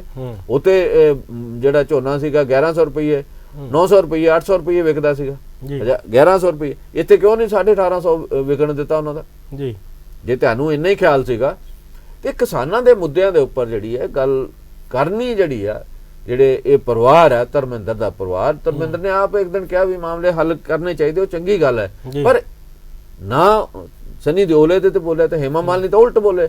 ਉਹਨਾਂ ਨੂੰ ਦੱਸਣਾ ਚਾਹੀਦਾ। ਮੈਂ ਸਮਝਦਾ ਵੀ ਉਹ ਦੇਸ਼ ਭਰ ਦੇ ਇੰਟਰਨੈਸ਼ਨਲੀ ਉਹ ਨੋਨ ਨੇ ਅਭਿਨੇਤਰੀ ਦੇ ਤੌਰ ਤੇ, ਹੀਰੋਇਨ ਦੇ ਤੌਰ ਤੇ, ਉਹਨਾਂ ਨੂੰ ਦੱਸਣਾ ਚਾਹੀਦਾ। ਇਹ ਵੀ ਕਿਸਾਨਾਂ ਦਾ ਮੰਨ ਲੈਣਾ ਚਾਹੀਦਾ। ਉੱਥੇ ਦਿੱਲੀ ਆਉਣਾ ਚਾਹੀਦਾ, 5 ਸਟਾਰ ਦੀ ਫੈਸਿਲਿਟੀ ਵੀ ਦੇਣ ਦੀ ਗੱਲ ਕੀਤੀ ਆ, ਉਹਨਾਂ ਨੇ ਟਿਕਟ ਦੇਣ ਦੀ ਵੀ ਗੱਲ ਕੀਤੀ ਆ, ਦੋਨੇ ਗੱਲਾਂ ਮੰਨ ਕੇ ਉੱਥੇ ਆਉਣਾ ਚਾਹੀਦਾ ਤੇ ਦੱਸਣਾ ਚਾਹੀਦਾ ਵੀ ਕੀ ਕਿਸਾਨਾਂ ਦੇ ਹੱਕ 'ਚ ਹੈ, ਕਿਹੜੇ ਕਿਹੜੇ ਫਾਇਦੇ ਨੇ, ਕਿਸਾਨ ਕਿਉਂ ਠੰਡ ਦੇ ਵਿੱਚ ਉੱਥੇ ਬੈਠੇ ਨੇ। ਤੁਸੀਂ ਬੈਠ ਕੇ ਦਿਖਾਓ ਨਾ ਕਿਸੇ ਦਿਨ, ਤੈਨੂੰ ਪਤਾ ਲੱਗੇ ਵੀ ਠੰਡ ਕੀ ਹੁੰਦੀ ਆ। ਬੰਬੇ ਦਾ ਵੈਸੇ ਹੀ ਮੌਸਮ ਜਿਹੜਾ ਬੜਾ ਗਰਮ ਨਹੀਂ ਹੁੰਦਾ, ਨਾ ਉੱਥੇ ਉਨੀ ਕਦੇ ਠੰਡ ਪੈਂਦੀ ਹੈ, ਨਾ ਉਨੀ ਕਦੇ ਗਰਮੀ ਹੈ। ਇੱਕ ਹੁਮਸ ਦਾ ਮੌਸਮ ਜ਼ਰੂਰ ਥੋੜਾ ਸਮਾਂ ਹੁੰਦਾ, ਉਹ ਵੀ ਜਿਹੜੇ ਕਲਾਕਾਰ ਲੋਕ ਆ ਇਹਨਾਂ ਨੇ ਉਹਦੇ 'ਚ ਵੀ ਬਾਹਰ ਬੜਾ ਨਹੀਂ ਆਉਣਾ ਹੁੰਦਾ। ਇਸ ਕਰਕੇ ਇਸ ਮਾਮਲੇ ਦੇ ਉੱਪਰ ਜਿਹੜੀ ਕਿਸਾਨਾਂ ਨੇ ਉਹਨਾਂ ਨੂੰ ਗੱਲ ਕਹੀ ਆ, ਉਹਨਾਂ ਦੀ ਵਾਜਬ ਗੱਲ ਹੈ। ਜੀ ਕਾਲ ਲੈ ਜਾਂਦੇ। ਹਾਂਜੀ, ਸਤਿ ਸ਼੍ਰੀ ਅਕਾਲ ਜੀ, ਸਵਾਗਤ ਹੈ ਜੀ। ਤੁਹਾਡਾ ਨਾਮ? ਮੇਰਾ ਨਾਮ ਰਣਜੀਤ ਸਿੰਘ ਸੰਧੂ ਹੈ ਜੀ। ਹਾਂਜੀ ਸੰਧੂ ਸਾਹਿਬ। ਤੇ ਦੋਨੋਂ ਵੀਰਾਂ ਨੂੰ ਪਿਆਰ ਭਰੀ ਸਤਿ ਸ਼੍ਰੀ ਅਕਾਲ ਜੀ। ਸਤਿ ਸ਼੍ਰੀ ਅਕਾਲ ਜੀ ਸੰਧੂ ਸਾਹਿਬ। ਕੀ ਹਾਲ ਚਾਲ? ਠੀਕ ਠਾਕ ਹੋ ਜੀ? ਵਧੀਆ ਜੀ ਵਧੀਆ, ਤੁਸੀਂ ਸੁਣਾਓ? ਹਾਂ, ਤੁਹਾਨੂੰ ਹੁਣ ਪਤਾ ਹੀ ਹੈ ਵੀ ਸੰਘਰਸ਼ ਦਾ ਜਿਹੜਾ ਨਵਾਂ ਮੋੜ ਆ ਉਹ ਇੱਥੇ ਤੱਕ ਪਹੁੰਚ ਚੁੱਕਾ ਹੈ ਜੀ, ਤੇ ਰਾਜਸੀ ਤਾਕਤਾਂ ਜਿਹੜੀਆਂ ਆ ਉਹ ਆਪਣੀ ਪੂਰੀ ਕੋਸ਼ਿਸ਼ ਕਰ ਰਹੀਆਂ ਨੇ ਤਾਰੋ ਪੀੜ ਕਰਨ ਦੇ ਲਈ, ਪਰ ਕਿਸਾਨ ਵੀ ਤੇ ਕਿਸਾਨਾਂ ਦੇ ਨਾਲ ਜੁੜਿਆ ਹੋਇਆ ਹਜੂਮ ਜਿਹੜਾ ਆ ਉਹ ਪੂਰੀ ਤਰ੍ਹਾਂ ਸੰਤਰਕ ਹੈਗਾ, ਸੁਚੇਤ ਹੈਗਾ ਆ। ਤੇ ਸੁਪਰੀਮ ਕੋਰਟ ਦੀ ਬਣਾਈ ਹੋਈ ਕਮੇਟੀ ਵੀ ਬਿੱਲੀਓਂ ਬਾਹਰ ਥੈਲੀ ਚੋਂ ਬਿੱਲੀ ਬਾਹਰ ਆ ਚੁੱਕੀ ਹੈ। ਹਾਂਜੀ ਹਾਂਜੀ ਹਾਂਜੀ। ਤੇ ਜੋ ਵੀ ਸਾਡੇ ਕਿਸਾਨਾਂ ਨੇ ਆਗੂਆਂ ਨੇ ਸਾਨੂੰ ਇਹ ਪ੍ਰੋਗਰਾਮ ਦਿੱਤੇ ਹੈਗੇ ਆ, ਉਹਨਾਂ ਤੇ ਸਾਨੂੰ ਕੋਲ ਚੜਾਉਣੇ ਚਾਹੀਦੇ ਆ ਤੇ ਪੂਰੀ ਸੁਤੰਤਰਤਾ ਦੇ ਨਾਲ ਜਿੰਨੇ ਵੀ ਨੌਜਵਾਨ ਆ ਉਹਨਾਂ ਦੇ ਹੱਥ ਇਸ ਵੇਲੇ ਡੋਰ ਹੈਗੀ ਆ ਜੀ ਕਿ ਸਾਡੇ ਜਿਹੜੇ ਬਜ਼ੁਰਗ ਆ ਚਿੱਟੇ ਦਾੜਿਆਂ ਪ੍ਰਕਾਸ਼ ਵਾਲੇ ਜਿਹੜੇ ਬਜ਼ੁਰਗ ਆ ਉਹ ਦਿਨ ਬ ਦਿਨ ਤੁਰਦੇ ਜਾ ਰਹੇ ਹੈਗੇ ਆ, ਨੌਜਵਾਨ ਵੀ ਤੁਰਦੇ ਜਾ ਰਹੇ ਆ ਜਿਨ੍ਹਾਂ ਨੂੰ ਸਦਮਾ ਲੱਗਦਾ ਆ ਤੇ ਇਸ ਤਹੀਨ ਦਾ। ਤੇ ਜਿਹੜੀ ਕੇਂਦਰ ਦੀ ਸਰਕਾਰ ਆ ਉਹਨੂੰ ਵੀ ਪਤਾ ਆ ਵੀ ਕੀ ਹੋ ਰਿਹਾ ਆ ਉੱਥੇ, ਕੀ ਨਹੀਂ ਹੋ ਰਿਹਾ ਹੋਇਆ।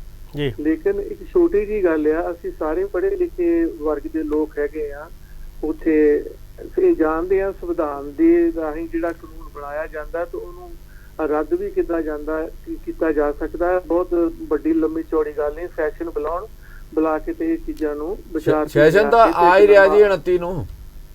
ਹਾਂਜੀ, ਆਰਡੀਨੈਂਸ ਪਾ ਕੇ ਉਹਦੇ ਵਿੱਚ ਖਤਮ ਕਰ ਦੇਣ, ਗੱਲ ਖਤਮ ਹੋ ਸਕਦੀ ਹੈ ਜੀ। ਬਾਕੀ ਜਿਹੜੀ ਪਰੇਡ ਦੀ ਗੱਲ ਆ, ਪਰੇਡ ਦੇ ਵਿੱਚ ਵੀ ਸਾਡੇ ਜਿਹੜੀਆਂ ਜਥੇਬੰਦੀਆਂ ਨੇ ਉਹਨਾਂ ਨੇ ਐਲਾਨ ਕਰ ਦਿੱਤਾ ਆ ਹਾਂਜੀ ਸਾਰੇ ਪੂਰੇ ਸਮਾਜ ਨੂੰ ਵੀ ਇਹ ਸਾਡਾ ਜਿਹੜਾ ਮਾਰਚ ਆ ਸ਼ਾਂਤੀਪੂਰਵਕ ਆ, ਸਾਡੇ ਰੋਸ ਪ੍ਰਦਰਸ਼ਨ ਦਾ ਇੱਕ ਹਿੱਸਾ ਆ ਜੀ। ਕੋਈ ਵੀ ਕਾਰਵਾਈ ਤੋਂ ਬਚਣਾ ਚਾਹੀਦਾ ਹੈ। ਜੀ ਸੰਧੂ ਸਾਹਿਬ, ਕੋਈ ਸਵਾਲ ਹੈਗਾ ਤੁਹਾਡੇ ਮਨ 'ਚ? ਸਵਾਲ ਮੇਰੇ ਇਹ ਹੈਗਾ ਆ ਵੀ ਕੁਝ ਲੋਕ ਜਿਹੜੇ ਆ ਇਸ ਨੂੰ ਸਿਆਸੀ ਰੰਗ ਦੇਣ ਦੀ ਕੋਸ਼ਿਸ਼ ਕਰ ਰਹੇ ਹੈਗੇ ਆ ਜੀ। ਉਹ ਬਹੁਤ ਦੁਖਦਾਈ ਉਹ ਮੰਦਭਾਗੀ ਘਟਨਾ ਆ। ਸਿਆਸੀ ਰੰਗ ਦੇਣ ਦੀ ਵੀ ਕੋਸ਼ਿਸ਼ ਕਰ ਰਹੇ ਆ ਉਹ ਜਿਹੜੇ ਬੀਜੇਪੀ ਦੇ ਲੋਕ ਆ, ਚਾਹੇ ਅਦਾਕਾਰ ਆ, ਚਾਹੇ ਕੋਈ ਵੀ ਫਿਲਮੀ ਸਿਤਾਰੇ ਆ, ਸਾਨੂੰ ਉਹਨਾਂ ਨਾਲ ਕੋਈ ਲੈਣਾ ਦੇਣਾ ਨਹੀਂ ਹੈਗਾ। ਹਾਂਜੀ, ਜਿਹੜਾ ਸਾਡੇ ਕਿਸਾਨੀ ਦੇ ਨਾਲ ਜਿਨ੍ਹਾਂ ਨੂੰ ਹਮਦਰਦੀ ਨਹੀਂ ਉਹ ਸਾਡੇ ਵੀ ਕੁਝ ਨਹੀਂ ਲੱਗਦੇ ਹੈਗੇ। ਠੀਕ ਹੈ ਜੀ। ਤੇ ਬਸ ਇਹ ਆ ਵੀ ਉਹ ਜਿਹੜੇ ਲੋਕ ਆ ਉਹਨਾਂ ਤੋਂ ਸਾਨੂੰ ਕਿਸ ਤਰ੍ਹਾਂ ਬਚਿਆ ਜਾਵੇ, ਕਿਸ ਤਰ੍ਹਾਂ ਆਪਣੇ ਲੋਕਾਂ ਨੂੰ ਇਹਦੇ ਬਾਰੇ ਅਗਵਾਈ ਕੀਤੀ ਜਾ ਸਕਦੀ। ਜੀ ਧੰਨਵਾਦ ਬਹੁਤ ਬਹੁਤ। ਜੰਮੂ ਜੀ, ਇਹਨਾਂ ਨੇ ਚਿੰਤਾ ਜ਼ਾਹਿਰ ਕੀਤੀ ਹੈ ਕਿ ਅੰਦੋਲਨ ਹੈ ਜਿਹੜਾ ਉਹ ਸਿਆਸੀ ਰੰਗ ਵਿੱਚ ਨਾ ਕਿਤੇ ਰੰਗਿਆ ਜਾਵੇ, ਕੀ ਕਹਿਣਾ ਚਾਹੋਗੇ? ਦੇਖੋ, ਇਸ ਕਿਸਮ ਦੇ ਯਤਨ ਤਾਂ ਹੁੰਦੇ ਆ, ਇਹ ਨਹੀਂ ਗੱਲ ਮਤਲਬ ਅਸੀਂ ਇਸ ਗੱਲ ਨੂੰ ਰੂਲ ਆਊਟ ਨਹੀਂ ਕਰਦੇ ਵੀ ਇਹਦੇ ਅੰਦੋਲਨ ਦੀ ਕੋਈ ਸਿਆਸਤ ਨਹੀਂ। ਅੰਦੋਲਨ ਦੀ ਸਿਆਸਤ ਸਿੱਧੀ ਜੀ ਹੈਗੀ ਆ, ਉਹ ਚਾਹੁੰਦੇ ਵੀ ਇਹ ਤਿੰਨੇ ਕਾਨੂੰਨ ਰੱਦ ਹੋਣੇ ਚਾਹੀਦੇ, ਇਹਦੀ ਇੱਕ ਸਿਆਸਤ ਹੈਗੀ ਆ। ਇਹਨੂੰ ਬਿਲਕੁਲ ਕਹਿਣਾ ਵੀ ਬਿਲਕੁਲ ਸਿਆਸਤ ਤੋਂ ਬੇਲ ਆ ਗਏ, ਇਹ ਨਹੀਂ ਗੱਲ ਹੈਗੀ। ਹਾਂਜੀ, ਗੱਲ ਇਹ ਹੈਗੀ ਆ ਵੀ ਜਿਹੜੀਆਂ ਪਾਰਟੀਆਂ ਨੇ, ਵੱਖ-ਵੱਖ ਪਾਰਟੀਆਂ ਜੇ ਉੱਥੇ ਜਾਣਗੀਆਂ ਉਹਨੂੰ ਆਪਣੇ ਢੰਗ ਨਾਲ ਚਲਾਉਣ ਦਾ ਯਤਨ ਕਰਨਗੀਆਂ। ਤਾਂ ਬੀਜੇਪੀ ਬਾਰੇ ਤਾਂ ਸਪਸ਼ਟ ਹੀ ਆ, ਬੀਜੇਪੀ ਦੇਸ਼ ਦੀ ਇੱਕੋ ਇੱਕ ਪਾਰਟੀ ਹੈ ਜਿਹੜੀ ਲਗਾਤਾਰ ਇਹਦੇ ਖਿਲਾਫ ਜਿਹੜੇ ਪ੍ਰਚਾਰ ਕਰ ਰਹੀ ਹੈ। ਹੁਣ ਵੀ ਵੱਡੇ ਪੱਧਰ ਤੇ ਪ੍ਰਚਾਰ ਕੀਤਾ ਜਾ ਰਿਹਾ। ਜਿਹੜਾ ਮੀਡੀਆ ਹੈ, ਨੈਸ਼ਨਲ ਮੀਡੀਆ ਜਿਹੜਾ ਉਹਦੇ ਨਾਲ ਹੈਗਾ ਇਸ ਮੁੱਦੇ ਦੇ ਉੱਪਰ। ਜਿਹੜੀ ਐਡੀਟਰ ਗਿਲਡ ਆ ਉਹਨੇ ਵੀ ਕਿਹਾ ਵੀ ਇਹ ਗਲਤ ਕਾਰਵਾਈ ਕਰ ਰਿਹਾ। ਨੈਸ਼ਨਲ ਮੀਡੀਆ ਨੂੰ ਚਾਹੀਦਾ ਕਿ ਜੋ ਉੱਥੇ ਸਹੀ ਵਾਪਰ ਰਿਹਾ ਉਹਦੀ ਰਿਪੋਰਟ ਕਰੇ, ਨਾ ਕਿ ਇੱਕ ਕਿਸੇ ਛੋਟੀ ਜੀ ਘਟਨਾ ਨੂੰ ਲੈ ਕੇ ਜਾਂ ਇੱਕ ਟਰਾਲੀ ਦੇ ਉੱਪਰ ਕਿਸੇ ਥਾਂ ਦੇ ਬੰਦੂਕ ਦੀ ਫੋਟੋ ਆ ਉਹਨੂੰ ਚੁੱਕ ਕੇ ਖਾਲਿਸਤਾਨ ਬਣਾ ਦਿੱਤਾ ਜਾਵੇ। ਮਤਲਬ ਲੌਜੀਕਲੀ ਜਿਹੜਾ ਇਹਨੂੰ ਚਲਾਇਆ ਜਾਵੇ। ਇੰਡੀਅਨ ਜਰਨਲਿਸਟ ਯੂਨੀਅਨ ਨੇ ਇਸ ਮਾਮਲੇ ਤੇ ਸਵਾਲ ਖੜਾ ਕੀਤਾ। ਉਹਨੇ ਵੀ ਕਿਹਾ ਵੀ ਇਸ ਮੁੱਦੇ ਦੇ ਉੱਪਰ ਜਿਹੜਾ ਸਾਡਾ ਨੈਸ਼ਨਲ ਮੀਡੀਆ ਉਹਨੂੰ ਆਬਜੈਕਟਿਵ ਪਹੁੰਚ ਅਪਣਾਉਣੀ ਚਾਹੀਦੀ, ਬਾਹਰਮੁਖੀ ਪਹੁੰਚ ਹੋਣੀ ਚਾਹੀਦੀ ਹੈ। ਸੱਚ ਨੂੰ ਸੱਚ ਕਹਿਣਾ ਚਾਹੀਦਾ, ਝੂਠ ਨੂੰ ਝੂਠ ਕਹਿਣਾ ਚਾਹੀਦਾ। ਜਿਹੜਾ ਸੱਤਾ ਨੂੰ ਸਵਾਲ ਕਿਸਾਨਾਂ ਨੇ ਕੀਤਾ ਉਹਦੀ ਗੱਲ ਕਰਨੀ ਚਾਹੀਦੀ ਹੈ, ਨਾ ਕਿ ਉਲਟਾ ਪਾਸੇ ਨੂੰ ਗੇੜਾ ਦੇਣਾ ਚਾਹੀਦਾ। ਮਤਲਬ ਜਿਹੜਾ ਹੈ ਹਵਾ ਜਿਹੜੇ ਪਾਸੇ ਨੂੰ ਚੱਲ ਰਹੀ ਹੈ ਉਸ ਪਾਸੇ ਵੱਲ ਦਾ ਖਿਆਲ ਕਰਨਾ ਚਾਹੀਦਾ। ਘੜੀ ਦੀਆਂ ਸੂਈਆਂ ਨੂੰ ਪੁੱਠਾ ਗੇੜਾ ਨਹੀਂ ਦੇਣਾ ਚਾਹੀਦਾ। ਇਹ ਸਾਡਾ ਮੀਡੀਆ ਜਿਹੜਾ ਕਰ ਰਿਹਾ, ਨੈਸ਼ਨਲ ਮੀਡੀਆ, ਉਹਨੂੰ ਇਸ ਗੱਲ ਦੇ ਉੱਪਰੋਂ ਬਚਣਾ ਚਾਹੀਦਾ, ਪਰ ਨਹੀਂ ਚੱਲ ਰਿਹਾ, ਲਗਾਤਾਰ ਚੱਲ ਰਿਹਾ। ਮਤਲਬ ਇਸ ਕਰਕੇ ਕਿਸਾਨਾਂ ਦੇ ਇਹਦਾ ਵਿਰੋਧ ਕਰਦੇ ਆ। ਕਿਸਾਨ ਉੱਥੇ ਪ੍ਰਚਾਰ ਵੀ ਕਰਦੇ, ਪਰ ਉਹਨਾਂ ਨੇ ਇੱਕ ਕਰ ਲਿਆ ਵੀ ਕੋਈ ਵੀ ਆਵੇ ਮਤਲਬ ਉਹਦੇ ਖਿਲਾਫ ਅਸੀਂ ਬਾਹਲਾ ਕੁਝ ਨਹੀਂ ਕਹਿਣਾ, ਨਾ ਕਿਸੇ ਜਿਹੜਾ ਜਰਨਲਿਸਟ ਆਉਂਦਾ ਉਹਦੇ ਮਾਮਲੇ ਤੇ ਕੋਈ ਬੋਲਣਾ। ਉਹਨਾਂ ਦਾ ਇਹ ਕਹਿਣਾ ਵੀ ਇਹਨਾਂ ਦੀ ਡੋਰ ਜਿਹੜੀ ਆ ਇਹ ਮਾਲਕਾਂ ਦੇ ਹੱਥ ਆ ਨਾ, ਮਾਲਕਾਂ ਦੇ ਨੌਕਰ ਆ ਨਾ ਜਿਹੜੇ ਰਿਪੋਰਟਰ ਉੱਥੇ ਆਉਂਦੇ, ਉਹ ਆਪਣੀ ਡਿਊਟੀ ਬਜਾ ਰਹੇ। ਇਸ ਕਰਕੇ ਸਾਡਾ ਇਹਨਾਂ ਨਾਲ ਉਲਝਣਾ ਵਾਜਬ ਨਹੀਂਗਾ। ਪਰ ਇਹ ਗੱਲ ਉਹ ਕਹਿੰਦੇ ਵੀ ਇਹ ਗੋਦੀ ਮੀਡੀਆ ਜਿੰਨਾ ਸਾਨੂੰ ਬਦਨਾਮ ਕਰਨ ਦਾ ਯਤਨ ਕਰ ਰਿਹਾ, ਉਹ ਇੱਥੇ ਆਣ ਕੇ ਦੇਖ ਲੈਣ ਸਾਰੇ ਕਿਸਾਨ ਨੇ, ਟੋਟਲ ਕਿਸਾਨ ਬੈਠਾ। ਮਤਲਬ ਏਡੀ ਵੱਡੀ ਗਿਣਤੀ ਦੇ ਵਿੱਚ ਕਿਸਾਨ ਉੱਥੇ ਗਿਆ। ਤੁਸੀਂ ਇਹ ਦੱਸੋ ਵੀ ਇਹ ਕਿਵੇਂ? ਇਹਦੇ ਬਾਰੇ ਬੜੇ ਯਤਨ ਕੀਤੇ ਗਏ, ਉਹਦੇ ਵਿੱਚ ਬੰਦੇ ਵੀ ਭੇਜਣ ਦੇ ਯਤਨ ਕੀਤੇ ਗਏ, ਗੁੰਮਰਾਹ ਕਰਨ ਦੇ ਵੀ ਯਤਨ ਕੀਤੇ ਗਏ। ਇਹ ਸਾਰੇ ਮਾਮਲਿਆਂ ਦੇ ਵਿੱਚ ਕੋਈ ਗੱਲ ਜਿਹੜੀ ਆ ਚੱਲੀ ਨਹੀਂ ਗੀ। ਉਹਦੇ ਵਿੱਚ ਇਹਨਾਂ ਨੂੰ ਮੂੰਹ ਦੀ ਖਾਣੀ ਪਈ ਅਜੇ ਤੱਕ। ਹੁਣ ਵੀ ਜਿਹੜੇ ਯਤਨ ਕੀਤੇ ਜਾ ਰਹੇ ਉਹ ਮੇਰਾ ਖਿਆਲ ਸਿਰੇ ਨਹੀਂ ਲੱਗਣਗੇ। ਇਹਦੇ ਵਿੱਚ ਜਿਹੜੀ ਗੱਲ ਸੁਪਰੀਮ ਕੋਰਟ ਨੇ ਅੱਜ ਸੁਣਵਾਈ ਕੀਤੀ ਤੇ ਜਿਹੜੀ ਅੱਗੇ ਟਾਲ ਦਿੱਤੀ ਗਈ ਹੈ, ਸੁਪਰੀਮ ਕੋਰਟ ਨੇ ਜਿਹੜੇ ਬੇਸਿਕ ਇਸ਼ੂ ਸੀਗਾ, ਬੇਸਿਕ ਇਸ਼ੂ ਇਹ ਹੈਗਾ ਵੀ ਕੀ ਸੰਘੀ ਢਾਂਚੇ ਦੀ ਉਲੰਘਣਾ ਹੋਈ ਜਾਂ ਨਹੀਂ ਹੋਈ। ਮਤਲਬ ਖੇਤੀਬਾੜੀ ਸੂਬਿਆਂ ਦਾ ਵਿਸ਼ਾ ਹੈ, ਮੰਡੀ ਜਿਹੜੀ ਆ ਉਹ ਵੀ ਸੂਬਿਆਂ ਦਾ ਵਿਸ਼ਾ। ਇਹਨਾਂ ਦੋਨਾਂ ਮਾਮਲਿਆਂ ਦੀ ਉਲੰਘਣਾ ਕਰਕੇ ਕਾਨੂੰਨ ਬਣੇ ਆ। ਸੁਪਰੀਮ ਕੋਰਟ ਨੇ ਉਹਦੇ ਤੇ ਫੈਸਲਾ ਦੇਣਾ ਸੀਗਾ, ਸੁਪਰੀਮ ਕੋਰਟ ਉਹਦੇ ਤੋਂ ਵੱਖਰੇ ਪਾਸੇ ਨੂੰ ਤੁਰ ਪਈ। ਇਸ ਕਰਕੇ ਸੁਪਰੀਮ ਕੋਰਟ ਦੇ ਅਕਸਰਨੂਮੀ ਜਿਹੜੀ ਆ, ਜੋ ਲੋਕਾਂ ਦੇ ਵਿੱਚ ਉਹਦੀ ਨਿਊਟਰੈਲਿਟੀ ਵਾਲਾ ਮਾਮਲਾ ਸੀਗਾ, ਉਹਨੂੰ ਲੈ ਕੇ ਢਾਹ ਲੱਗੀ ਹੈਗੀ ਹੈ। ਇਸ ਕਰਕੇ ਸੁਪਰੀਮ ਕੋਰਟ ਨੂੰ ਵੀ ਆਪਣਾ ਜਿਹੜਾ ਵਿਸ਼ਵਾਸ ਬਹਾਲੀ ਲਈ ਇਸ ਮੁੱਦੇ ਦੇ ਉੱਪਰ ਦੁਬਾਰਾ ਸੋਚਣਾ ਚਾਹੀਦਾ ਵੀ ਕੀ ਮਤਲਬ ਕਿਹੜੀ ਦਿਸ਼ਾ 'ਚ ਜਾਣਾ। ਮਤਲਬ ਉਹਨੂੰ ਫੈਸਲਾ ਇਹਦੇ ਤੇ ਦੇਣਾ ਚਾਹੀਦਾ ਵੀ ਜਿਵੇਂ ਉਹਨੇ ਕਹਿਤਾ ਵੀ ਇਹ ਕਾਨੂੰਨ ਜਿਹੜੇ ਉਹਨਾਂ ਨੇ ਇਹ ਲਾਗੂ ਨਹੀਂ ਹੋਣਗੇ ਪਹਿਲਾਂ ਉਹ ਸਰਕਾਰ। ਪਰ 4 ਮੈਂਬਰੀ ਕਮੇਟੀ ਕਿਵੇਂ ਬਣੀ ਉਹਦੇ ਨਾਂ ਕਿੰਨੇ ਸੁਜੈਸਟ ਕੀਤੇ? ਮਤਲਬ ਚਾਰੇ ਬੰਦੇ ਜੇ ਤੁਸੀਂ ਸਰਕਾਰ ਦੇ ਪੱਖੀ ਪਾਉਣੇ ਜਿਹੜੇ ਇਹਨਾਂ ਕਾਨੂੰਨਾਂ ਦੇ ਪੱਖੀ ਨੇ ਤਾਂ ਉਹਨਾਂ ਚੋਂ ਇੱਕ ਨੇ ਅਸਤੀਫਾ ਦੇਤਾ। ਮਤਲਬ ਤੁਸੀਂ ਇਹਦੇ ਚ ਇਨਸਾਫ ਕਿਵੇਂ ਹੋਏਗਾ? ਮਤਲਬ ਇਹਦਾ ਜਵਾਬ ਸੁਪਰੀਮ ਕੋਰਟ ਨੂੰ ਨਹੀਂ ਦੇਣਾ ਪਏਗਾ। ਜਿਹੜੇ ਅੰਦੋਲਨ ਕਰ ਰਹੇ ਕੋਈ ਬੱਚੇ ਹੈ, ਉਹਨਾਂ ਨੇ ਸਾਰਾ ਕੁਝ ਦੇਖ ਰਿਹਾ। ਇਸੇ ਕਰਕੇ ਉਹਨਾਂ ਨੇ ਕਿਹਾ ਵੀ ਅਸੀਂ ਸੁਪਰੀਮ ਕੋਰਟ ਦੀ ਕਮੇਟੀ ਅੱਗੇ ਪੇਸ਼ ਨਹੀਂ ਹੋਵਾਂਗੇ, ਅਸੀਂ ਸਰਕਾਰ ਨਾਲ ਗੱਲਬਾਤ ਤਾਂ ਰੱਖਾਂਗੇ ਪਰ ਅਸੀਂ ਇਸ ਕਮੇਟੀ ਦੇ ਇਸ ਕਰਕੇ ਸੁਪਰੀਮ ਕੋਰਟ ਨੂੰ ਵੀ ਇਸ ਮੁੱਦੇ ਦੇ ਉੱਪਰ ਸੋਚਣ। ਸਤਿ ਸ਼੍ਰੀ ਅਕਾਲ ਜੀ, ਸਵਾਗਤ ਹੈ ਤੁਹਾਡਾ। ਤੁਹਾਡਾ ਨਾਮ? ਹੈਲੋ ਜੀ, ਮੇਰਾ ਨਾਮ ਸੂਰਜ ਸਿੰਘ ਆ ਜੀ। ਹਾਂਜੀ, ਤੁਹਾਡੀ ਡਿਸਕਸ਼ਨ ਦੇ ਵਿੱਚ ਮੈਂ ਥੋੜਾ ਕਹਿਣਾ ਚਾਹੁੰਦਾ ਸੀ ਕਿਉਂਕਿ ਬੜੀ ਸੈਂਸਿਬਲ ਗੱਲਾਂ ਕਰ ਰਹੇ ਨੇ ਬਲਵਿੰਦਰ ਜੰਮੂ ਸਾਹਿਬ ਜੀ। ਹਾਂਜੀ ਹਾਂਜੀ, ਉਹ ਇਸ ਤਰ੍ਹਾਂ ਹੈਗਾ ਕਿ ਪਹਿਲੀ ਤਾਂ ਗੱਲ ਹੈ ਕਿ ਸਾਰੇ ਜਿਹੜੇ ਅਸੀਂ ਇੱਥੇ ਬਾਹਰ ਬੈਠੇ ਸਾਨੂੰ ਕਿਸਾਨ ਅੰਦੋਲਨ ਦੀ ਜਿਹੜੀ ਆ ਸਪੋਰਟ ਵਿੱਚ ਬੋਲਣਾ ਚਾਹੀਦਾ, ਕਹਿਣਾ ਚਾਹੀਦਾ। ਲੇਕਿਨ ਇਹਦਾ ਮੂਲ ਮੁੱਦਾ ਜਿਹੜਾ ਅਸਲ ਦੇ ਵਿੱਚ ਜੇ ਦੇਖਿਆ ਜਾਵੇ ਸਾਰੀ ਸਮੁੱਚੀ ਹਿੰਦੁਸਤਾਨ ਜਾਂ ਦੇਸ਼ ਦੇ ਲੋਕਾਂ ਦੀ ਹਾਲਤ ਇਹ ਹੈਗਾ ਕਿ 50% ਲੋਕ ਜਿਹੜੇ ਹੈਗੇ ਉਹਨਾਂ ਦਾ ਆ ਰਹੇ ਹੈਗਾ ਕਿਸਾਨ ਦੇ ਉੱਤੇ। ਔਰ ਮੈਂ ਅੱਜ ਇੱਕ YouTube ਤੇ ਵੀਡੀਓ ਦੇਖੀ ਸਵੇਰੇ ਅਰਲੀ ਔਨ, ਔਰ ਉਹ ਬਹੁਤ ਵਧੀਆ ਵੀਡੀਓ ਸੀਗੀ, ਹਿੰਦੀ ਬੋਲਦਾ ਹੈ ਉਹ ਕਹਿੰਦਾ ਵੀ ਸਾਰੇ ਖਰਚੇ ਕੱਢ ਕੇ ਇੱਕ ਪਰਿਵਾਰ ਦੇ ਅੱਜ ਦੇ ਹਾਲਾਤ ਦੇ ਵਿੱਚ ਜਾਂ ਪਿਛਲੇ ਜੋ ਬੀਤੇ ਸਮੇਂ ਦੇ ਵਿੱਚ 1700 ਰੁਪਇਆ ਇੱਕ ਮਹੀਨੇ ਦੀ ਆਮਦਨ ਹੈਗੀ ਕਿਸਾਨ ਦੇ ਟੱਬਰ ਦੀ ਜੀ। ਔਰ ਉਹ 1700 ਰੁਪਏ ਦੇ ਵਿੱਚੋਂ ਉਹ 5-6 ਜੀ ਜਿੰਨੇ ਹੋਣਗੇ ਉਹ ਗੁਜ਼ਾਰਾ ਕਰਦੇ ਇੱਕ ਮਹੀਨਾ। 5 ਜੀਆਂ ਦਾ ਪਰਿਵਾਰ ਮੰਨ ਕੇ ਇਹ ਕੱਢੀ ਗਈ ਜੀ, ਕੈਲਕੂਲੇਟ ਕੀਤੀ ਗਈ 1700 ਰੁਪਇਆ। ਇਹਦੇ ਬਾਰੇ ਬੜੇ ਹੋਰ ਅੰਕੜੇ ਵੀ ਹੈਗੇ ਜੀ। ਮਤਲਬ ਪਿਛਲੇ ਲੰਮੇ ਸਮੇਂ ਤੋਂ ਕਿਸਾਨ ਦੀ ਜਿਹੜੀ ਆਮਦਨ ਜਿਹੜੀ ਉਹ ਵੱਧ ਨਹੀਂ ਰਹੀ ਤੇ ਇਸੇ ਚੋਂ ਖੁਦਕੁਸ਼ੀਆਂ ਨਿਕਲਦੀਆਂ ਜੀ। ਇਹਦੇ ਚ ਹੋਰ ਡਿਸਟ੍ਰੈਸ ਦੇ ਮਾਮਲੇ ਨਿਕਲਦੇ ਆ। ਇਹ ਬਹੁਤ ਲੰਮੀ ਡਿਬੇਟ ਜਿਹੜੀ ਹੈ ਇਸ ਮੁੱਦੇ ਤੇ ਅਸੀਂ ਕੀਤੀ ਹੋਈ ਹੈ ਜੀ। ਹਾਂਜੀ, ਹੁਣ ਤੁਸੀਂ ਤੁਸੀਂ ਸਵਾਲ ਤੁਹਾਡਾ ਕੀ ਹੈ ਜੀ? ਉਹਦਾ ਸਵਾਲ ਇਹ ਹੈ ਕਿ ਦੇਸ਼ ਦੀ ਸਰਕਾਰ ਜਿਹੜੀ ਕਹਿੰਦੀ ਕਿ ਅਸੀਂ ਕਿਸਾਨਾਂ ਦੀ ਆਮਦਨ ਵਧਾਉਣ ਦੀ ਖਾਤਰ ਇਹ ਕਾਨੂੰਨ ਲਿਆਂਦਾ। ਹਾਂਜੀ, ਲੇਕਿਨ ਆਮਦਨ ਵਧਾਉਣ ਦੀ ਖਾਤਰ ਇਹ ਕਾਨੂੰਨ ਨਹੀਂ ਲਿਆਂਦਾ। ਅਸਲ ਦੇ ਵਿੱਚ ਇਹ ਕਾਨੂੰਨ ਲਿਆਂਦਾ ਹੈਗਾ ਕਿ ਕਿਸਾਨੀ ਖਤਮ ਕਰਕੇ, ਜਿਸ ਤਰ੍ਹਾਂ ਕਿ ਕੁਝ ਸਾਲ ਪਹਿਲੇ ਲੱਗਾ ਵੀ ਗਰੀਬੀ ਹਟਾਓ, ਉਹ ਗਰੀਬੀ ਹਟਾਉਣ ਦੇ ਨਾਂ ਤੇ ਉਹ ਗਰੀਬਾਂ ਨੂੰ ਹਟਾਉਣ ਲੱਗ ਪਏ।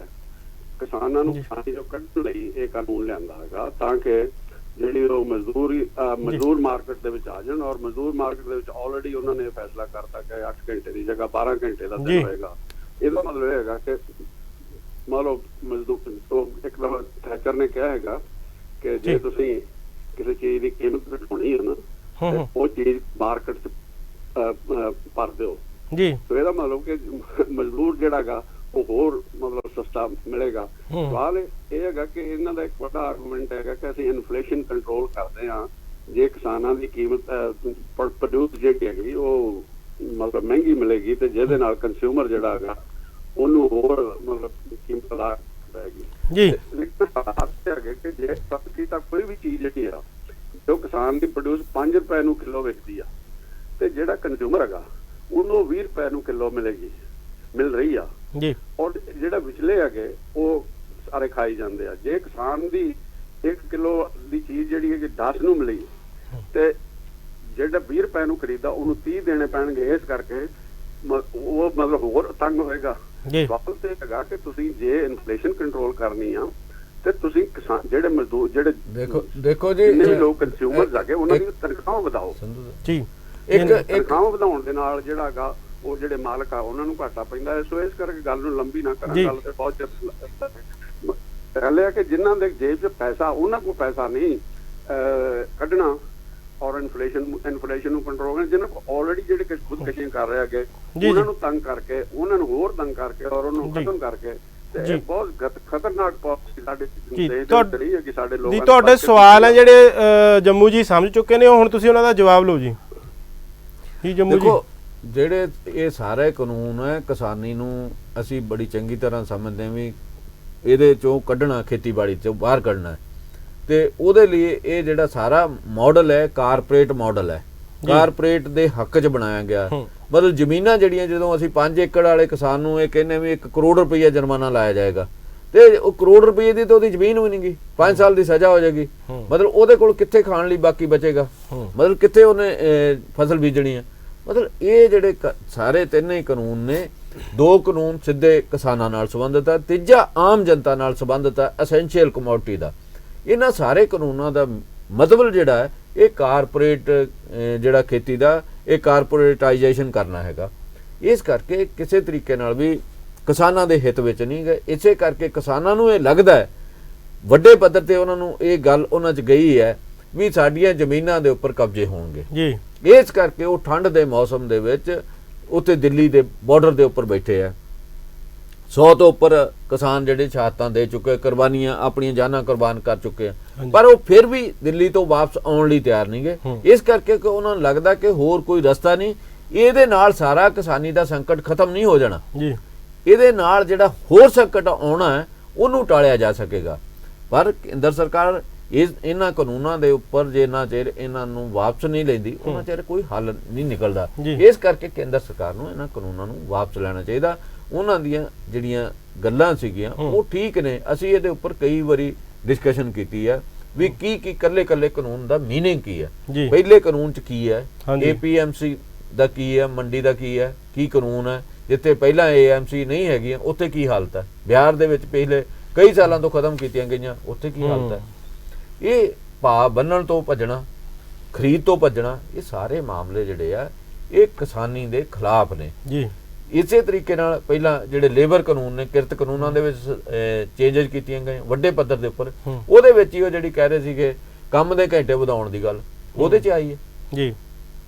300 ਤੱਕ ਮਜ਼ਦੂਰਾਂ ਨੂੰ ਇਕੱਠਿਆਂ ਨੂੰ ਕੱਢ ਦੇਣਾ, ਇਹ ਉਸੇ 'ਚ ਆਏ ਆ। ਮਤਲਬ ਤੇ ਜਿਹੜੇ ਕਾਨੂੰਨ ਆ 14 ਕਾਨੂੰਨ ਜਿਹੜੇ ਉਹ ਖਤਮ ਕਰਕੇ ਉਹਨਾਂ ਦੀ ਥਾਂ ਤੇ 3 ਕੋਡ ਬਣਾ ਦਿੱਤੇ ਗਏ ਜੀ। ਉਹਨਾਂ ਦੇ ਵਿੱਚ ਹੀ ਪੱਤਰਕਾਰਾਂ ਦਾ ਮਾਮਲਾ ਵੀ ਹੈਗਾ, ਵਰਕਿੰਗ ਜਰਨਲਿਸਟ ਐਕਟ ਖਤਮ ਕੀਤਾ ਗਿਆ, ਉਹਦੇ ਵਿੱਚ ਹੀ ਇਹ ਹੈਗਾ ਵੀ ਜਿਹੜਾ ਵੇਜ ਬੋਰਡ ਆ ਉਹ ਖਤਮ ਕੀਤਾ ਗਿਆ। ਮਤਲਬ ਇਸ ਤਰੀਕੇ ਦੇ ਮਾਮਲੇ ਪਿਛਲੇ ਸਮੇਂ ਦੇ ਵਿੱਚ ਕੇਂਦਰ ਸਰਕਾਰ ਨੇ ਆ ਥੋੜੇ ਸਮੇਂ ਦੇ ਵਿੱਚ ਇੰਨੇ ਕਰੋਨਾ ਕਾਲ ਦੇ ਵਿੱਚ ਲਏ ਜਿਹੜੇ ਕਿ ਮਜ਼ਦੂਰ ਤੇ ਕਿਸਾਨ ਵਿਰੋਧੀ ਫੈਸਲੇ ਨੇ। ਸਰਕਾਰ ਉਹਨੂੰ ਪ੍ਰੋਜੈਕਟ ਕਰਦੀ ਹੈ ਵੀ ਅਸੀਂ ਇਹਦੇ ਨਾਲ ਆਮਦਨ ਵਧਾ ਦੇਂਗੇ ਜੀ, ਮਤਲਬ ਆਮਦਨ ਦੁੱਗਣੀ ਕਰ ਦੇਂਗੇ। 1 ਸਾਲ ਰਹਿ ਗਿਆ 22 ਤੱਕ ਇਹਨਾਂ ਆਮਦਨ ਦੁੱਗਣੀ ਕਰਨੀ ਹੈ। ਇਹ ਦੱਸ ਸਕਦੀ ਕੇਂਦਰ ਸਰਕਾਰ ਵੀ ਇਹਨਾਂ ਕਿਹੜਾ ਕਦਮ ਚੁੱਕਿਆ ਜਿਹਦੇ ਨਾਲ ਆਮਦਨ ਦੁੱਗਣੀ ਹੋਏਗੀ?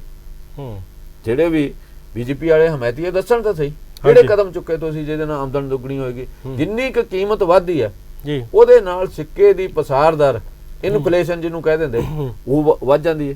ਇਸ ਕਰਕੇ ਭਾਅ ਵਧਣ ਦਾ ਕਿਸਾਨਾਂ ਨੂੰ ਕੋਈ ਫਾਇਦਾ ਹੀ ਨਹੀਂ ਹੁੰਦਾ ਜੀ। ਸਿਰਫ ਉਹਨਾਂ ਨੂੰ ਜਿਹੜਾ ਲਾਗਤ ਦਾ ਇੱਕ ਹਿੱਸਾ ਮਿਲਦਾ, ਜਿਹੜਾ ਉਹ 1700 ਰੁਪਏ ਕਹਿੰਦੇ, ਇਹ ਕੈਲਕੂਲੇਟ ਕੀਤਾ ਹੋਇਆ ਜਿਹੜੇ ਮਤਲਬ ਵੀ ਕਿਸਾਨ ਨੂੰ ਆਪਣਾ ਪਰਿਵਾਰ ਚਲਾਉਣ ਲਈ ਇੰਨਾ ਹੀ ਪੈਸਾ ਉਹਨਾਂ ਕੋਲ ਰਹਿ ਜਾਂਦਾ। ਕਿਸਾਨੀ ਦੇ ਵਿੱਚ ਉਹ ਪਰਿਵਾਰ ਅੱਗੇ ਨਹੀਂ ਵਧ ਸਕਦੇ ਜਿਨ੍ਹਾਂ ਦਾ ਕੋਈ ਬੱਚਾ ਜਾਂ ਕੋਈ ਘਰ ਦਾ ਜੌਬ ਦੇ ਵਿੱਚ ਨਹੀਂ ਹੈਗਾ ਜਾਂ ਕਿਸੇ ਨੇ ਕੋਈ ਹੋਰ ਸਹਾਇਕ ਧੰਦਾ ਨਹੀਂ ਸ਼ੁਰੂ ਕੀਤਾ। ਅਦਰਵਾਈਜ਼ ਪੂਰੀ ਦੁਨੀਆ ਦੇ ਵਿੱਚ ਕਿਸੇ ਥਾਂ ਦੇ ਉੱਪਰ ਵੀ ਕਿਸਾਨੀ ਲਾਹੇਵੰਦ ਦਾ ਧੰਦਾ ਨਹੀਂ ਹੈਗੀ ਜੀ। ਉਹਨਾਂ ਨੂੰ ਜਿਹੜਾ ਵੈਸਟ ਵੀ ਹੈ ਜਿੱਥੇ ਇੰਗਲੈਂਡ ਵੀ ਰਹਿੰਦੇ ਆ, ਸਾਰਿਆਂ ਥਾਵਾਂ ਦੇ ਉੱਪਰ ਇੱਕ ਕਿਸਾਨਾਂ ਨੂੰ ਸਬਸਿਡੀ ਦਿੱਤੀ ਜਾਂਦੀ ਹੈ। ਉਹਨੂੰ ਦੇਣ ਦਾ ਤਰੀਕਾ ਵੱਖਰਾ ਵੱਖਰਾ, ਕੋਈ ਗ੍ਰੀਨ ਹਾਊਸ ਬਣਾ ਕੇ ਦਿੰਦਾ, ਕੋਈ ਕਿਸੇ ਰਾਹੀਂ ਦਿੰਦਾ। ਈਵਨ ਅਮਰੀਕਾ ਦੇ ਵਿੱਚ ਵੀ ਇਹ ਮਾਡਲ ਜਿਹੜਾ ਸਾਡੇ ਦੇਸ਼ ਵਾਲਾ ਇੱਥੇ ਲਾਗੂ ਕਰਨ ਦਾ ਯਤਨ ਕੀਤਾ, ਉੱਥੇ ਵੀ ਕੀਤਾ ਗਿਆ। ਉੱਥੇ ਵੀ ਕਿਸਾਨੀ ਨੂੰ ਖੁਦਕਸ਼ੀਆਂ ਕਰਨੀਆਂ ਪਈਆਂ। ਉਹ ਖੇਤੀ ਦੇ ਵਿੱਚੋਂ ਬਾਹਰ ਨਿਕਲ ਕੇ ਸਿਰਫ 2-3% ਕਿਸਾਨੀ ਰਹਿ ਗਈ। ਹਾਂਜੀ, ਇਹ ਤਜਰਬਾ ਕਿਤੇ ਵੀ ਕੋਈ ਚੰਗਾ ਨਹੀਂ। ਸਾਡੇ ਦੇਸ਼ ਦੇ ਵਿੱਚ 55% ਤੋਂ ਵੱਧ ਕਿਸਾਨ ਨੇ ਜੀ। ਇਹਨਾਂ ਦਾ ਟਾਰਗੇਟ 20% ਇਹ ਖੇਤੀ ਚੋਂ ਕੱਢਣਾ। ਉਹਦੇ ਨਾਲ ਬੇਰੁਜ਼ਗਾਰੀ ਹੋਰ ਵੱਧ ਜਾਏਗੀ, ਸਸਤੀ ਲੇਬਰ ਮਿਲੇਗੀ, ਇਹ ਠੀਕ ਹੈਗਾ। ਪਰ ਰੁਜ਼ਗਾਰ ਕਿੱਥੋਂ ਮਿਲੇਗਾ ਜੀ? ਸਵਾਲ ਤਾਂ ਰੁਜ਼ਗਾਰ ਦਾ ਨਾ। ਖੇਤੀ ਜਿਹੜਾ ਕਰੋਨਾ ਕਾਲ ਸੀਗਾ, ਕਰੋਨਾ ਕਾਲ ਦੇ ਵਿੱਚ ਇੱਕੋ ਇੱਕ ਸੈਕਟਰ ਜਿਹਨੇ ਬੈਸਟ ਪਰਫਾਰਮੈਂਸ ਕੀਤਾ ਉਹ ਖੇਤੀਬਾੜੀ ਸੀ। ਸਾਰਾ ਕੁਝ ਬੰਦ ਹੋ ਗਿਆ, ਇੰਡਸਟਰੀ ਬੰਦ ਹੋ ਗਈ, ਜੋ ਕੁਝ ਵੀ ਸਭ ਬੰਦ ਹੋਇਆ। ਹਾਂਜੀ, ਪਰ ਖੇਤੀ ਸੀਗੀ ਜਿਹਨੇ 3.5% ਗਰੋਥ ਦਿੱਤੀ। ਹਾਂਜੀ, ਜਿਹਨੇ ਲੋਕਾਂ ਦੇ ਲਈ ਅਨਾਜ ਜਿਹੜਾ ਉਹ ਪ੍ਰਾਪਤ ਕੀਤਾ। ਕਣਕ ਦੀ ਕਟਾਈ ਹੋਈ ਜੀ, ਹੁਣ ਝੋਨੇ ਦੀ ਹੋਈ। ਦੋਨੇ ਫਸਲਾਂ ਜਿਹੜੀਆਂ ਉਹ ਆਉਣ ਨਾਲ ਸਾਡੇ ਦੇਸ਼ ਦੀ ਜਿਹੜੀ ਆ ਜਿਹੜੀ ਇਹਦੀ ਟੋਟਲ ਜਿਹੜੀ ਗਰੋਥ ਆ ਉਹ ਠੀਕ ਰਹਿ ਗਈ ਆ। ਜੇ ਖੇਤੀਬਾੜੀ ਵੀ ਬੰਦ ਹੋ ਜਾਂਦੀ ਤਾਂ ਸਾਡੇ ਦੇਸ਼ ਦਾ ਕੀ ਹਾਲਤ ਹੋਣਾ ਸੀ? ਸਹੀ ਗੱਲ ਹੈ। 10 ਕਰੋੜ ਦੇ ਕਰੀਬ ਲੋਕ ਜਿਹੜੇ ਆ ਉਹ ਬੇਰੁਜ਼ਗਾਰ ਹੋਏ ਕਰੋਨਾ ਕਾਲ ਦੇ ਵਿੱਚ। ਹਾਂਜੀ, ਉਹਨਾਂ ਨੂੰ ਕੋਈ ਜਿਹੜੇ ਉਹਨਾਂ ਚ ਮਾਰੇ ਗਏ, ਬਹੁਤ ਸਾਰੇ ਲੋਕ ਮਾਰੇ ਗਏ ਮਜ਼ਦੂਰ ਖੇਤ, ਉਹਨਾਂ ਨੂੰ ਅੱਜ ਤੱਕ ਨਹੀਂ ਕੋਈ ਕੰਪਨਸੇਟ ਕੀਤਾ ਗਿਆ। ਇਹ ਕਹਿ ਦਿੱਤਾ ਗਿਆ ਪਾਰਲੀਮੈਂਟ ਦੇ ਵਿੱਚ ਵੀ ਸਾਡੇ ਕੋਲ ਇਹਨਾਂ ਦਾ ਅੰਕੜਾ ਹੀ ਨਹੀਂ ਹੈਗਾ। ਦੂਜੇ ਪਾਸੇ ਜਿਹੜੇ ਦੇਸ਼ ਦੇ ਕਾਰਪੋਰੇਟ ਆ ਜੇ ਉਹਨਾਂ ਨੂੰ ਕੋਈ ਕੰਸੈਸ਼ਨ ਦੇਣਾ ਹੋਵੇ ਕੋਈ ਨਹੀਂ ਪੁੱਛਣ ਵਾਲਾ, ਜਦੋਂ ਮਰਜ਼ੀ ਦੇ ਦਿਓ। ਸੋ ਇਸ ਤਰੀਕੇ ਨਾਲ ਇਹ ਵਿਤਕਰਾ ਜਿਹੜਾ ਉਹ ਹੋ ਰਿਹਾ ਕਿਸਾਨੀ ਨਾਲ, ਤੇ ਕਿਸਾਨ ਜਿਹੜਾ ਉਹ ਆਪਣੀ ਹੋਂਦ ਬਚਾਉਣ ਦੀ ਲੜਾਈ ਜਿਹੜੇ ਆ ਦਿੱਲੀ ਦੇ ਸਰਹੱਦ ਦੇ ਉੱਪਰ ਲੜ ਰਿਹਾ, ਦਿੱਲੀ ਦੀ ਬਾਰਡਰ ਦੇ ਉੱਪਰ ਲੜ ਰਿਹਾ। ਉਹ ਇਹ ਲੜਾਈ ਜਿਹੜੀ ਆ ਕਿੰਨੀ ਚੱਲਦੀ ਹੈ, ਕਦੋਂ ਤੱਕ ਚੱਲੇਗੀ, ਕੇਂਦਰ ਸਰਕਾਰ ਕਦੋਂ? ਪਰ ਇਹ ਜ਼ਰੂਰ ਆ ਵੀ ਕਿਸਾਨਾਂ ਨੇ ਕੇਂਦਰ ਸਰਕਾਰ ਇੱਕ ਵਾਰੀ ਹਿਲਾ ਦਿੱਤੀ ਹੋਈ ਆ। ਕੇਂਦਰ ਸਰਕਾਰ ਨੂੰ ਥਾਂ ਥਾਂ ਦੇ ਉੱਪਰ ਵਿਰੋਧ ਦਾ ਸਾਹਮਣਾ ਕਰਨਾ ਪੈ ਰਿਹਾ। ਕਾਲੇ ਝੰਡੇ ਉਹਨਾਂ ਨੂੰ ਦਿਖਾਉਂਦੇ ਆ, ਹਰਿਆਣੇ ਦੇ ਵਿੱਚ, ਪੰਜਾਬ ਦੇ ਵਿੱਚ ਕਰਾਓ ਹੁੰਦੇ ਆ। ਇਹ ਫਨੋਮਨਾ ਜਿਹੜਾ, ਇਹ ਵਰਤਾਰਾ ਜਿਹੜਾ ਪੂਰੇ ਦੇਸ਼ ਦੇ ਵਿੱਚ ਵਾਪਰੇਗਾ। ਤੇ ਜਿਹੜੇ 36-37 ਦੇਸ਼ਾਂ ਦੇ ਵਿੱਚ ਸਾਡੀ ਸਰਕਾਰ ਦੇ ਖਿਲਾਫ ਜਿਹੜੇ ਸਫਾਰਤਖਾਨੇ ਨੇ ਜਿੱਥੇ ਲੋਕਾਂ ਨੇ ਮੁਜ਼ਾਹਰੇ ਕੀਤੇ ਆ, ਉੱਥੇ ਜੇ ਕੱਲ ਨੂੰ ਸਾਡੇ ਦੇਸ਼ ਦੇ ਮੰਤਰੀ ਜਾਣਗੇ, ਖਾਸ ਕਰਕੇ ਪ੍ਰਧਾਨ ਮੰਤਰੀ ਜਾਣ ਜਾਂ ਗ੍ਰਹਿ ਮੰਤਰੀ ਜਾਣ ਜਾਂ ਰੱਖਿਆ ਮੰਤਰੀ ਜਾਣ, ਮੇਰਾ ਨਹੀਂ ਖਿਆਲ ਉਹਨਾਂ ਨੂੰ ਉੱਥੇ ਲੋਕਾਂ ਦੇ ਵਿਰੋਧ ਦਾ ਸਾਹਮਣਾ ਨਾ ਕਰਨਾ ਪਵੇ। ਉੱਥੇ ਕਾਲੇ ਝੰਡੇ ਨਾ ਦਿਖਾਉਣ। ਜੰਮੂ ਜੀ, ਵੱਡੀ ਗੱਲ ਤਾਂ ਇਹ ਵੀ ਆ ਰਹੀ ਹੈ ਨਾ ਜੀ, 5 ਦਹਾਕਿਆਂ ਦੇ ਵਿੱਚ ਪਹਿਲੀ ਵਾਰ ਹੋ ਰਿਹਾ ਨਾ ਕੋਈ ਵਿਦੇਸ਼ੀ ਮਹਿਮਾਨ ਨਹੀਂ ਆ ਰਿਹਾ ਕੋਈ ਬਾਹਰੋਂ, ਕਿਉਂਕਿ ਰਾਜਨੀਤਿਕ ਜਿਹੜੇ ਕੂਟਨੀਤਿਕ ਆ ਉਹ ਤਾਂ ਇਹੀ ਕਹਿ ਰਹੇ ਨੇ ਕਿ ਜਿਹੜਾ ਅੰਦੋਲਨ ਆ ਇਹਦਾ ਹੀ ਅਸਰ ਹੋ ਰਿਹਾ ਜੀ। ਦੇਖੋ, ਇਹਦਾ ਅਸਰ ਆਪਣੇ ਥਾਂ ਦੇ ਉੱਪਰ ਹੈਗਾ। ਹਾਂਜੀ, ਜਿਹੜਾ ਬੋਰਿਸ ਜੌਨਸਨ ਦਾ ਮਾਮਲਾ ਸੀਗਾ ਉਹਦੇ ਬਾਰੇ ਇਹ ਠੀਕ ਹੈ, ਉੱਥੋਂ ਦੇ ਪਾਰਲੀਮੈਂਟ ਮੈਂਬਰਾਂ ਨੇ ਉਹਨਾਂ ਨੂੰ ਤੱਕ ਪਹੁੰਚ ਕੀਤੀ, ਮਤਲਬ ਉਹ ਵਿਦੇਸ਼ ਮੰਤਰੀ ਤੱਕ ਪਹੁੰਚ ਕੀਤੀ, ਗੱਲ ਹੋਈ ਹੋਏਗੀ ਕਿਤੇ ਨਾ ਕਿਤੇ। ਮਤਲਬ ਉਹਨਾਂ ਨੇ ਕਰੋਨਾ ਦਾ ਬਹਾਨਾ ਬਣਾਇਆ ਵੀ ਕਰੋਨਾ ਦਾ ਇੱਥੇ ਸਾਡਾ ਬਹੁਤ ਜ਼ਿਆਦਾ ਹੋ ਗਿਆ ਹੈ, ਇਸ ਕਰਕੇ ਉਹ ਨਹੀਂ ਆ ਸਕਦੇ। ਪਰ ਨਾ ਆਉਣਾ ਤਾਂ ਇਹ ਵੀ ਇਹ ਸਰਕਾਰ ਦੀ ਬਦਨਾਮੀ ਹੈ, ਸਰਕਾਰ ਦੇ ਐਕਸ਼ਨ ਨੂੰ ਢਾਈ ਹੈ ਵੀ ਤੁਹਾਡੀ ਇੰਟਰਨੈਸ਼ਨਲੀ ਤੁਹਾਨੂੰ ਜਿਹੜੀ ਤੁਸੀਂ ਕਰਦੇ ਸੀ। ਪਹਿਲਾਂ ਤਾਂ ਮੋਦੀ ਸਾਹਿਬ ਦੇ ਦੋਸਤ ਟਰੰਪ ਹੋਣੀ ਸੀਗੇ ਜੀ, ਉਹ ਹਾਰ ਗਏ। ਹਾਂਜੀ, ਫਿਰ ਉਹਨਾਂ ਨੇ ਜੋ ਉੱਥੇ ਕੀਤਾ ਉਹਦੇ ਨਾਲ ਜਿਹੜੀ ਦੁਨੀਆ 'ਚ ਅਮਰੀਕਾ ਦੀ ਬਦਨਾਮੀ ਹੋਈ, ਅਮਰੀਕਾ ਦੀ ਜਮਹੂਰੀਅਤ ਦੀ ਜਿਹੜੀ ਨੱਕ ਕੱਟੀ ਗਈ, ਉਹ ਸਾਰੀ ਦੁਨੀਆ 'ਚ ਹੈਗਾ ਜੀ ਵੀ ਕਿਸ ਕਿਸਮ ਦਾ ਮਾਮਲਾ ਹੋਇਆ। ਤਾਂ ਉਹ ਜੇ ਸਾਡੇ ਦੇਸ਼ ਦੇ ਵਿੱਚ ਮਾਮਲਾ ਵੀ ਹੈਗਾ। ਇਸ ਕਰਕੇ ਇਸ ਟੋਟਲ ਮਾਮਲੇ ਨੇ, ਟੋਟਲ ਵਰਤਾਰੇ ਨੇ ਜਿਹੜਾ ਕਿਸਾਨੀ ਦਾ ਹੈ, ਦੁਨੀਆ ਦੇ ਲੋਕਾਂ ਨੂੰ ਸਿਖਾਇਆ, ਲੋਕਾਂ ਨੂੰ ਦੱਸਿਆ ਵੀ ਭਾਰਤ ਦਾ ਜਿਹੜਾ ਕਿਸਾਨ ਆ ਬਹੁਤ ਹੀ ਸ਼ਾਂਤਮਈ ਹੈ, ਬਹੁਤ ਹੀ ਸ਼ਾਂਤਮਈ ਢੰਗ ਨਾਲ, ਬਹੁਤ ਹੀ ਅਨੁਸ਼ਾਸਨ ਦੇ ਵਿੱਚ ਰਹਿ ਕੇ ਲੜ ਰਿਹਾ। ਇਹ ਨਹੀਂ ਹੈ ਵੀ ਨੌਜਵਾਨਾਂ ਦੇ ਵਿੱਚ ਜੋਸ਼ ਹੈ, ਹੋਸ਼ ਵੀ ਜੋਸ਼ ਹੈ, ਨੌਜਵਾਨ ਚਾਹੁੰਦੇ ਆ ਅੱਗੇ ਵਧਿਆ ਜਾਵੇ। ਜੀ ਜੋਸ਼ ਦੇ ਨਾਲ ਜੰਮੂ ਜੀ ਇਹ ਵੀ ਆ ਵੀ ਹੋਸ਼ ਵੀ ਆ ਨੌਜਵਾਨਾਂ ਦੇ ਵਿੱਚ, ਕਿਉਂਕਿ ਵੱਡੀ ਪੱਧਰ ਤੇ ਹਮਾਇਤ ਮੇਰੀ ਆ ਜਿਹੜੇ ਕਿਸਾਨਾਂ ਵੱਲੋਂ ਇਹ ਅੰਦੋਲਨ ਦਾ ਪ੍ਰੋਗਰਾਮ ਲਿਖਿਆ ਗਿਆ, ਉਹਦੇ ਵਿੱਚ ਕਿਹਾ ਗਿਆ ਵੀ ਸ਼ਾਂਤੀਪੂਰਨ ਜਿਹੜੀ 80 ਕਿਲੋਮੀਟਰ ਦਾ ਜਿਹੜੀ ਦਾਇਰਾ ਰੈਲੀ ਦਾ ਉਹ ਸ਼ਾਂਤੀਪੂਰਵਕ ਹੋਵੇਗਾ, ਕਿਉਂਕਿ ਡਿਊਟੀਆਂ ਲਗਾਈਆਂ ਗਈਆਂ ਨੌਜਵਾਨਾਂ ਜਿਹੜੇ ਵਲੰਟੀਅਰ ਉਹ ਆਪਣੀ ਭੂਮਿਕਾ ਮੁੱਖ ਨਿਭਾਉਣਗੇ। ਕੌਮੀ ਜਿਹੜੇ ਆਪਣੇ ਤਿਰੰਗਾ ਉਹਦੇ ਨਾਲ ਨਾਲ ਜਿਹੜਾ ਰਾਸ਼ਟਰ ਕਿਸਾਨਾਂ ਦਾ ਜਿਹੜਾ ਝੰਡਾ ਉਹ ਦੋਹੇ ਲਗਾਏ ਜਾਣਗੇ ਤੇ ਸ਼ਾਂਤੀਪੂਰਵਕ ਇਹ ਜਿਹੜਾ ਅੰਦੋਲਨ ਹੈ 26 ਜਨਵਰੀ ਦੇ ਵਿੱਚ ਜਿਹੜੀ ਇਹ ਮੁੱਖ ਭੂਮਿਕਾ ਹੈ ਅੰਦੋਲਨ ਦੇ ਵਿੱਚ, ਜਿਹੜੀ ਪਰੇਡ ਹੈ ਉਹਨੂੰ ਸ਼ਾਂਤੀਪੂਰਵਕ ਜਿਹੜਾ ਹੁੰਗਾਰਾ ਹੈ ਮਿਲ ਰਿਹਾ ਅੰਤਰਰਾਸ਼ਟਰੀ ਪੱਧਰ ਤੇ। ਸਾਡਾ ਸਮਾਂ ਪੂਰਾ ਹੋ ਚੁੱਕਿਆ ਜੀ, ਅਸੀਂ ਖਿਮਾ ਦੇ ਜਾ ਚੁੱਕੇ ਹਾਂ ਜੀ। ਵਾਹਿਗੁਰੂ ਜੀ ਕਾ ਖਾਲਸਾ, ਵਾਹਿਗੁਰੂ ਜੀ ਕੀ ਫਤਿਹ।